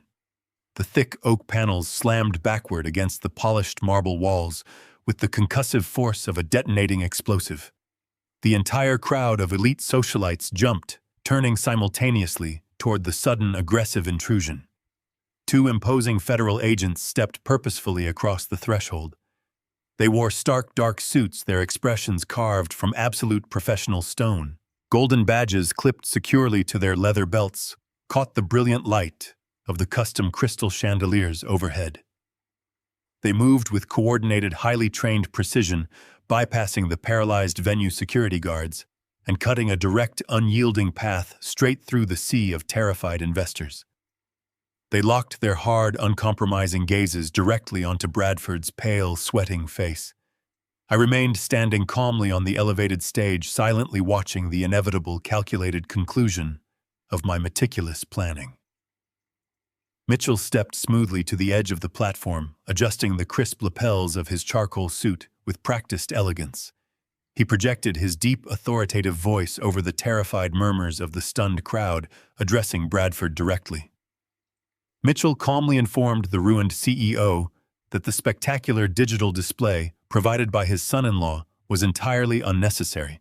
He explicitly confirmed that his law firm had already forwarded the complete, unredacted cache of wire fraud evidence, forged medical documents, and recorded extortion threats directly to the federal prosecutor's office earlier that afternoon. The trap was not just sprung. The heavy steel jaws had permanently locked shut. The metallic click of the federal agent's badges completely severed Bradford's final fraying tether to reality. The cornered CEO realized instantly that his vast web of extortion and financial manipulation had entirely collapsed. He abandoned his imposing posture, abandoned his screaming daughter, and abandoned any remaining shred of his fabricated high society dignity. He spun violently on his expensive Italian leather heels and bolted blindly toward the concealed catering doors leading to the service elevators. It was a pathetic, chaotic sprint of a desperate, terrified man attempting to outrun the inevitable catastrophic consequences of his own monumental hubris. He crashed clumsily through a tray-laden service cart, sending crystal champagne flutes and silver platters shattering noisily across the polished marble floor. He was desperate to reach the heavy metal doors that promised a swift, anonymous escape into the dark city streets below. He never even managed to touch the brass handle. The two massive stone-faced venue security guards he had aggressively commanded just moments prior stepped seamlessly into his path. They moved with absolute synchronized precision, forming a solid, impenetrable wall of dark fabric and tactical muscle. Bradford slammed directly into them, bouncing off their broad chests like a fragile broken bird striking a heavy pane of glass. The lead guard reached out, grabbing the collar of Bradford's custom-tailored designer jacket with a single massive hand. He spun the ruined executive around effortlessly, treating the former billionaire like an unruly trespasser. With a firm, calculated, and deeply satisfying shove, the guard propelled Bradford backward. Bradford stumbled uncontrollably, his arms flailing wildly in the air as he slid directly back into the brilliant, unforgiving light of the central chandelier. He crashed onto the marble floor directly in the path of the two approaching federal agents. The perimeter was entirely locked down. There was absolutely no exit strategy left for him to exploit. Bradford hit the floor hard, tearing the pristine fabric of his trousers on the unyielding stone and scraping his palms. He scrambled frantically, refusing to look at the looming federal agents advancing from the rear. Instead, he crawled directly toward the edge of the elevated stage, tilting his head up to look at me. The arrogant, untouchable tycoon who had violently grabbed my arm and ordered me to sit with the kitchen staff just 10 minutes ago was entirely gone. In his place was a hollow, terrified shell of a man weeping openly for his freedom. He clasped his hands tightly together in a desperate, humiliating posture of prayer. He loudly begged for mercy, his voice cracking and echoing with raw, pathetic terror across the dead-silent ballroom. He offered to sign over absolutely every remaining intellectual property right he possessed in his corporate portfolio. He frantically promised to work for me for free, to grind out a miserable living managing the lowest warehouse floors, to dedicate every single future profit margin directly to my blind trust. He bargained with non-existent leverage, desperately attempting to trade hypothetical future labor for his immediate liberty. I stood motionless at the edge of the stage, looking down at his trembling, pathetic form. I did not raise my voice, but I ensured the flawless acoustics of the room carried my final verdict to every corner of the venue. I calmly informed him that his desperate promises held absolutely zero currency. I stated clearly that a man fundamentally built on theft and deception possessed a soul completely devoid of collateral. He could not trade future profits because his entire professional existence was a proven calculated liability. I looked directly into his bloodshot, terrified eyes and delivered the ultimate commercial truth. You possess absolutely nothing of value left to offer me, I stated, sealing his fate entirely. Your empire is fully liquidated, your reputation is reduced to ashes, and your toxic debt is entirely collected. Our business transaction is officially concluded. The two federal agents closed the final gap, stepping efficiently around Mitchell to flank the kneeling, sobbing executive. They did not issue polite warnings or gentle requests to comply. The taller agent grabbed Bradford firmly by the shoulders, hauling the heavy man roughly to his feet with practiced, unyielding force. The sharp metallic ratcheting of heavy steel handcuffs echoed with lethal finality through the silent room as they were snapped aggressively around Bradford's thick wrists, binding his hands securely behind his back. The second agent immediately began reciting his Miranda rights. He projected the standard legal warnings with a loud, authoritative cadence that dominated the massive space. You have the right to remain silent, the agent barked the words, serving as a brutal public sentencing that stripped away the very last illusion of Bradford's corporate immunity. Anything you say can and will be used against you in a court of law. They marched him forcefully forward, directing him back toward the heavy oak double doors. Bradford stumbled blindly, his head hung low in ultimate disgrace, his expensive shoes dragging across the floor. He was forced to walk a grueling, agonizing gauntlet straight through the center of his former peers.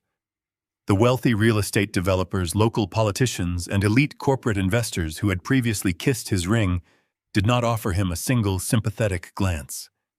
They sneered openly, pulling their expensive silk gowns and tailored jackets tightly against their bodies to avoid brushing against his captive form. His former country club partners openly turned their backs on him entirely instantly, erasing his name from their social registries.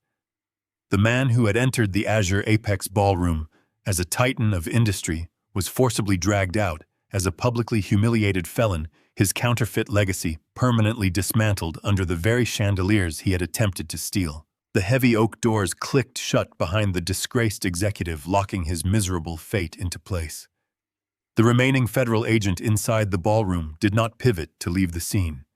Instead, he turned his hard, uncompromising attention directly toward the trembling young man kneeling near the center of the dance floor. Jalen watched his father-in-law vanish into federal custody, and the sheer, inescapable gravity of his own active complicity finally shattered his mind. The agent took a unified, heavy step in his direction. Jalen collapsed entirely onto his side, curling his body into a tight, defensive posture against the cold marble. He began sobbing with loud, uncontrollable guttural gasps that racked his entire frame. He completely ignored the furious, disgusted glare of his wife. He ignored the judging, merciless eyes of the elite crowd. He dragged himself across the polished floor toward the edge of the stage, grasping desperately at the frayed fabric of my faded brown trousers. He lifted his tear-streaked, terrified face, completely reverting to the frightened, helpless child I had raised. He begged me to protect him. He cried out hysterically that he was simply following Bradford's malicious orders, that he had been hopelessly manipulated by the promise of wealth, and that he was deeply, profoundly sorry for betraying my trust. He pleaded with raw vocal agony, begging his father to halt the agents, to leverage my immense corporate power to shield him from a devastating federal prison sentence. He sobbed uncontrollably, swearing he could not survive behind steel bars. I stood perfectly motionless on the elevated platform, staring down at my only son. Every biological instinct forged over decades of fiercely protective fatherhood screamed at me to intervene, to deploy my lawyers, and shield my blood from the devastating consequences rapidly closing in around him. I faced the absolute, agonizing zenith of my parental resolve, watching the federal agent stop just inches from his shaking, pathetic form. Jalen tightened his desperate grip on the frayed fabric of my faded brown trousers, burying his tear-streaked face against my knees. He realized that begging for his own survival was entirely insufficient to sway my resolve, so he resorted to the most depraved, calculated manipulation imaginable. He weaponized the sacred memory of his mother. He looked up at me with wide, bloodshot eyes and invoked Josephine's name. He swore with a trembling, hysterical voice that my late wife would absolutely never allow her only child to suffer behind the cold, steel bars of a federal penitentiary. He cried that Josephine had always demanded I protect him from the harsh realities of the world, twisting her genuine maternal warmth into a grotesque shield for his own malicious corporate crimes. The sheer, unadulterated audacity of using her memory to justify his elder abuse struck me like a physical blow to the chest.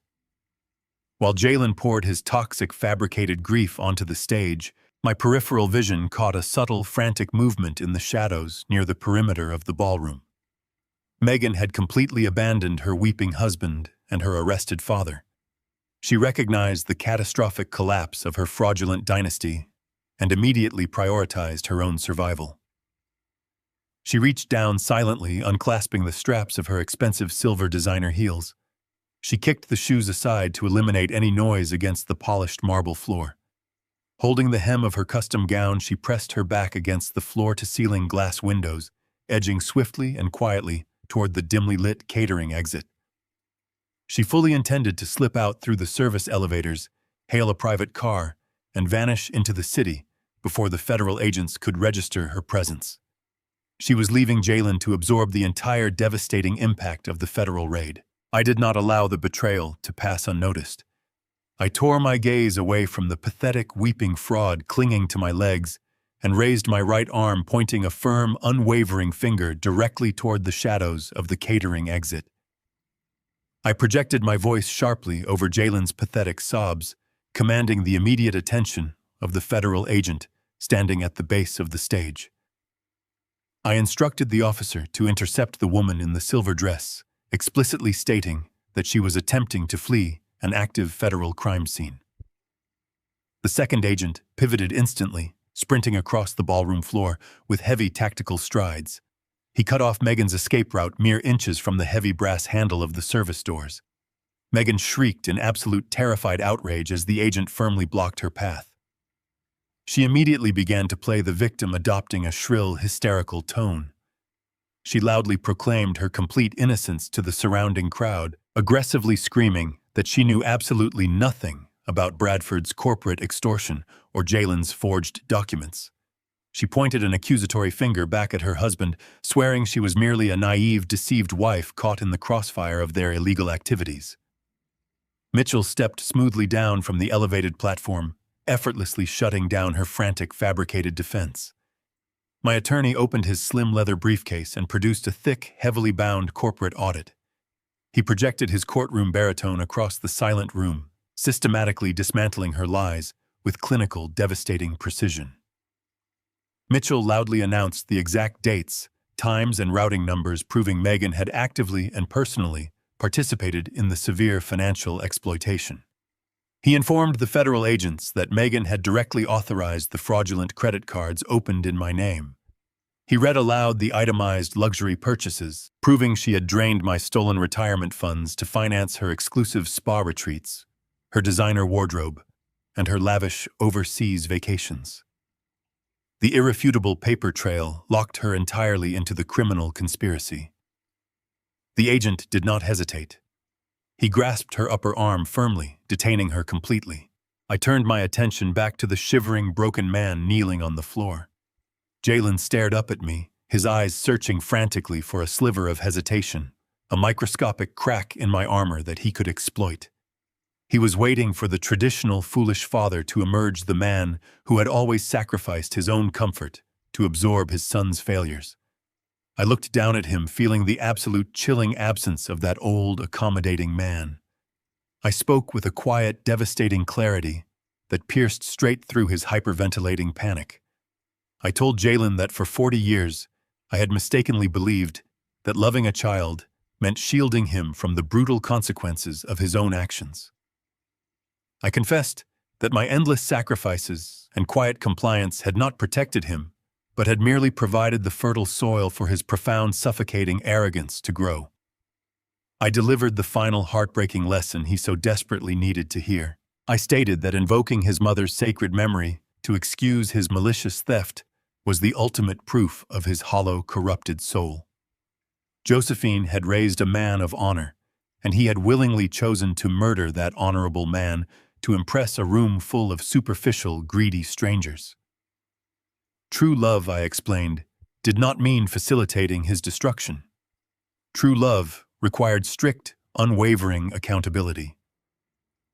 I declared with absolute finality that I would not spend a single dime of my restored wealth, nor would I leverage a single favor from my legal team to interfere with the federal arrest warrants. He had meticulously built the iron cage of his own demise, and I was going to let the heavy steel doors lock him inside. I took a deliberate step backward physically, pulling my frayed trousers out of his desperate grip. I looked at the federal agent standing by the stage and gave a single short nod, officially authorizing him to proceed.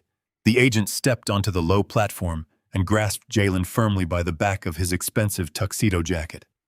He hauled the weeping executive roughly to his feet, ignoring the frantic, pathetic pleas for mercy. The sharp, metallic ratcheting of steel handcuffs echoed loudly across the stage as the agent locked Jalen's wrists securely behind his back. Across the vast expanse of the ballroom, the second agent executed the exact same procedure on Megan. She thrashed and cursed violently, her pristine silver gown tearing as she physically resisted the arrest, completely abandoning her polished, high society persona. The agents marched the disgraced couple forcefully toward the main entrance, uniting them with Bradford in the corridor. The lavish $1 million anniversary party concluded with the hosts being shoved aggressively into the back of waiting heavily armored police cruisers on the street below. The sheer, terrifying reality of the federal raid broke the paralyzing spell, holding the elite guests captive. The massive crowd of wealthy real estate developers, prominent corporate investors, and local politicians erupted into a frantic, undignified stampede. Terrified of being photographed or legally associated with an active federal fraud investigation, the billionaires abandoned their drinks and surged toward the exit doors in a chaotic wave of panic. Waiters dropped their silver trays, fleeing alongside the guests. Within 10 minutes, the cavernous, glittering venue was entirely empty. The classical music remained dead. The opulent champagne fountain bubbled quietly, completely ignored. I stood alone on the main stage, surrounded by the beautiful hollow ruins of Bradford and Jalen's counterfeit empire. Mitchell walked slowly up the carpeted stairs and came to stand silently by my side. I adjusted the worn collar of my faded brown suit, feeling the incredible, profound weight of absolute justice settle peacefully over my shoulders. The necessary demolition was complete, and the slate was finally wiped clean. 6 months later, the heavy oak doors of the federal courthouse swung shut with a resounding final thud. I sat in the front row of the gallery wearing my best tailored charcoal suit, watching the absolute destruction of Bradford's fabricated empire reach its legal conclusion. The sterile fluorescent lighting of the courtroom offered no shadows to hide behind. Bradford stood before the federal judge, stripped of his custom Italian silk and reduced to a shapeless standard-issue orange jumpsuit. The arrogant logistics tycoon who had violently grabbed my arm and ordered my removal was gone. In his place stood a broken, trembling old man. The judge delivered the verdict with merciless clarity, sentencing Bradford to 10 consecutive years in a maximum security federal penitentiary for major corporate fraud, wire extortion, and aggravated elder abuse. Bradford collapsed into his chair, weeping silently into his chained hands. The court then turned its attention to my son. Jalen stood motionless, his posture completely defeated. Given his swift cooperation with the federal prosecutors and his documented coercion under Bradford's explicit threats, the judge showed a fraction of leniency. Jalen received a sentence of 3 years in a minimum security facility. He accepted the judgment without a single word of protest, bowing his head in total submission to the devastating consequences of his own greed. The final casualty of their toxic alliance occurred entirely behind bars. I received a brief clinical email from Mitchell earlier that morning, confirming the news. Megan, currently awaiting her own trial for credit card fraud and financial conspiracy, had formally filed for divorce from her prison cell. She completely abandoned the husband she had publicly assaulted, desperately attempting to sever her legal ties to the man who could no longer fund her insatiable demand for luxury. The counterfeit dynasty was officially permanently eradicated. 2 weeks after the sentencing, I walked through the heavy steel security doors of the Federal Correctional Facility. The visiting room was stark and deeply utilitarian, painted in dull, institutional gray. Jalen sat waiting for me behind a thick pane of reinforced plexiglass. He picked up the heavy black telephone receiver. I mirrored his action, listening to the static hum of the monitored line. Stripped of his expensive designer suits, his luxury watches, and his desperately manufactured ego, my son looked incredibly young and profoundly exhausted. The dark circles under his eyes spoke of sleepless nights and crushing remorse. He looked at me, and for the first time in over 5 years, I saw the honest, vulnerable boy I had raised with Josephine. Tears immediately spilled over his lower lids, tracking silently down his pale cheeks. Jalen did not offer excuses. He did not attempt to shift the blame to Bradford or Megan. He offered a raw, entirely genuine apology. He confessed that his desperate, suffocating chase for high society approval had completely poisoned his soul. He admitted that the fear of being perceived as ordinary had driven him to betray the only person who had ever truly loved him unconditionally. I listened to his fractured, weeping confession without interrupting. When he finally finished, I looked directly into his eyes. I told him that I accepted his apology, and I meant every single word. I assured him that my love for him remained intact, but I established a strict, unyielding boundary. I explained that love and trust are 2 entirely separate currencies. He had violently bankrupted his account of trust, and I would absolutely never hand him another blank check. I stated clearly that when his sentence concluded, I would not provide him with a comfortable executive position or a luxury apartment. He would have to secure his own employment, pay his own rent, and navigate the world using his own honest labor. Trust, I told him firmly, must be built entirely from scratch, brick by brick, through consistent, honorable actions. Jalen nodded slowly, gripping the plastic receiver tightly. He accepted the terms. I left the concrete walls of the federal prison and drove back to my quiet, peaceful home. The house felt profoundly different now. The suffocating tension of impending betrayal had completely evaporated, replaced by a deep, restorative tranquility. I walked into the center of my living room and stood before the stone fireplace. The mantel remained painfully bare, stripped of its history during Jalen's ruthless packing operation 6 months prior. I walked into my home office and retrieved the heavy cardboard box containing the items I had actively rescued from Bradford's intended liquidation. I carried the box to the living room, set it gently on the coffee table, and broke the heavy packing tape. I reached inside and carefully lifted the silver-framed photograph of Josephine and me, standing proudly in front of my very first purchased freight truck. I polished the glass with my sleeve, wiping away the accumulated dust of the past year. I placed the frame directly in the center of the stone mantel, anchoring the room with the honest, hard-working legacy we had built together. I reached back into the box and retrieved the oval frame holding Josephine's final portrait. The delicate porcelain was entirely intact. I positioned her smiling face right next to the truck photograph. I spent the next hour systematically unboxing her cherished antique figurines, returning each delicate porcelain bird and crystal flower to its rightful place on the polished wooden shelves. With every item I restored, a fragment of my fractured piece returned. The house was no longer a silent, lonely waiting room or a target for corporate theft.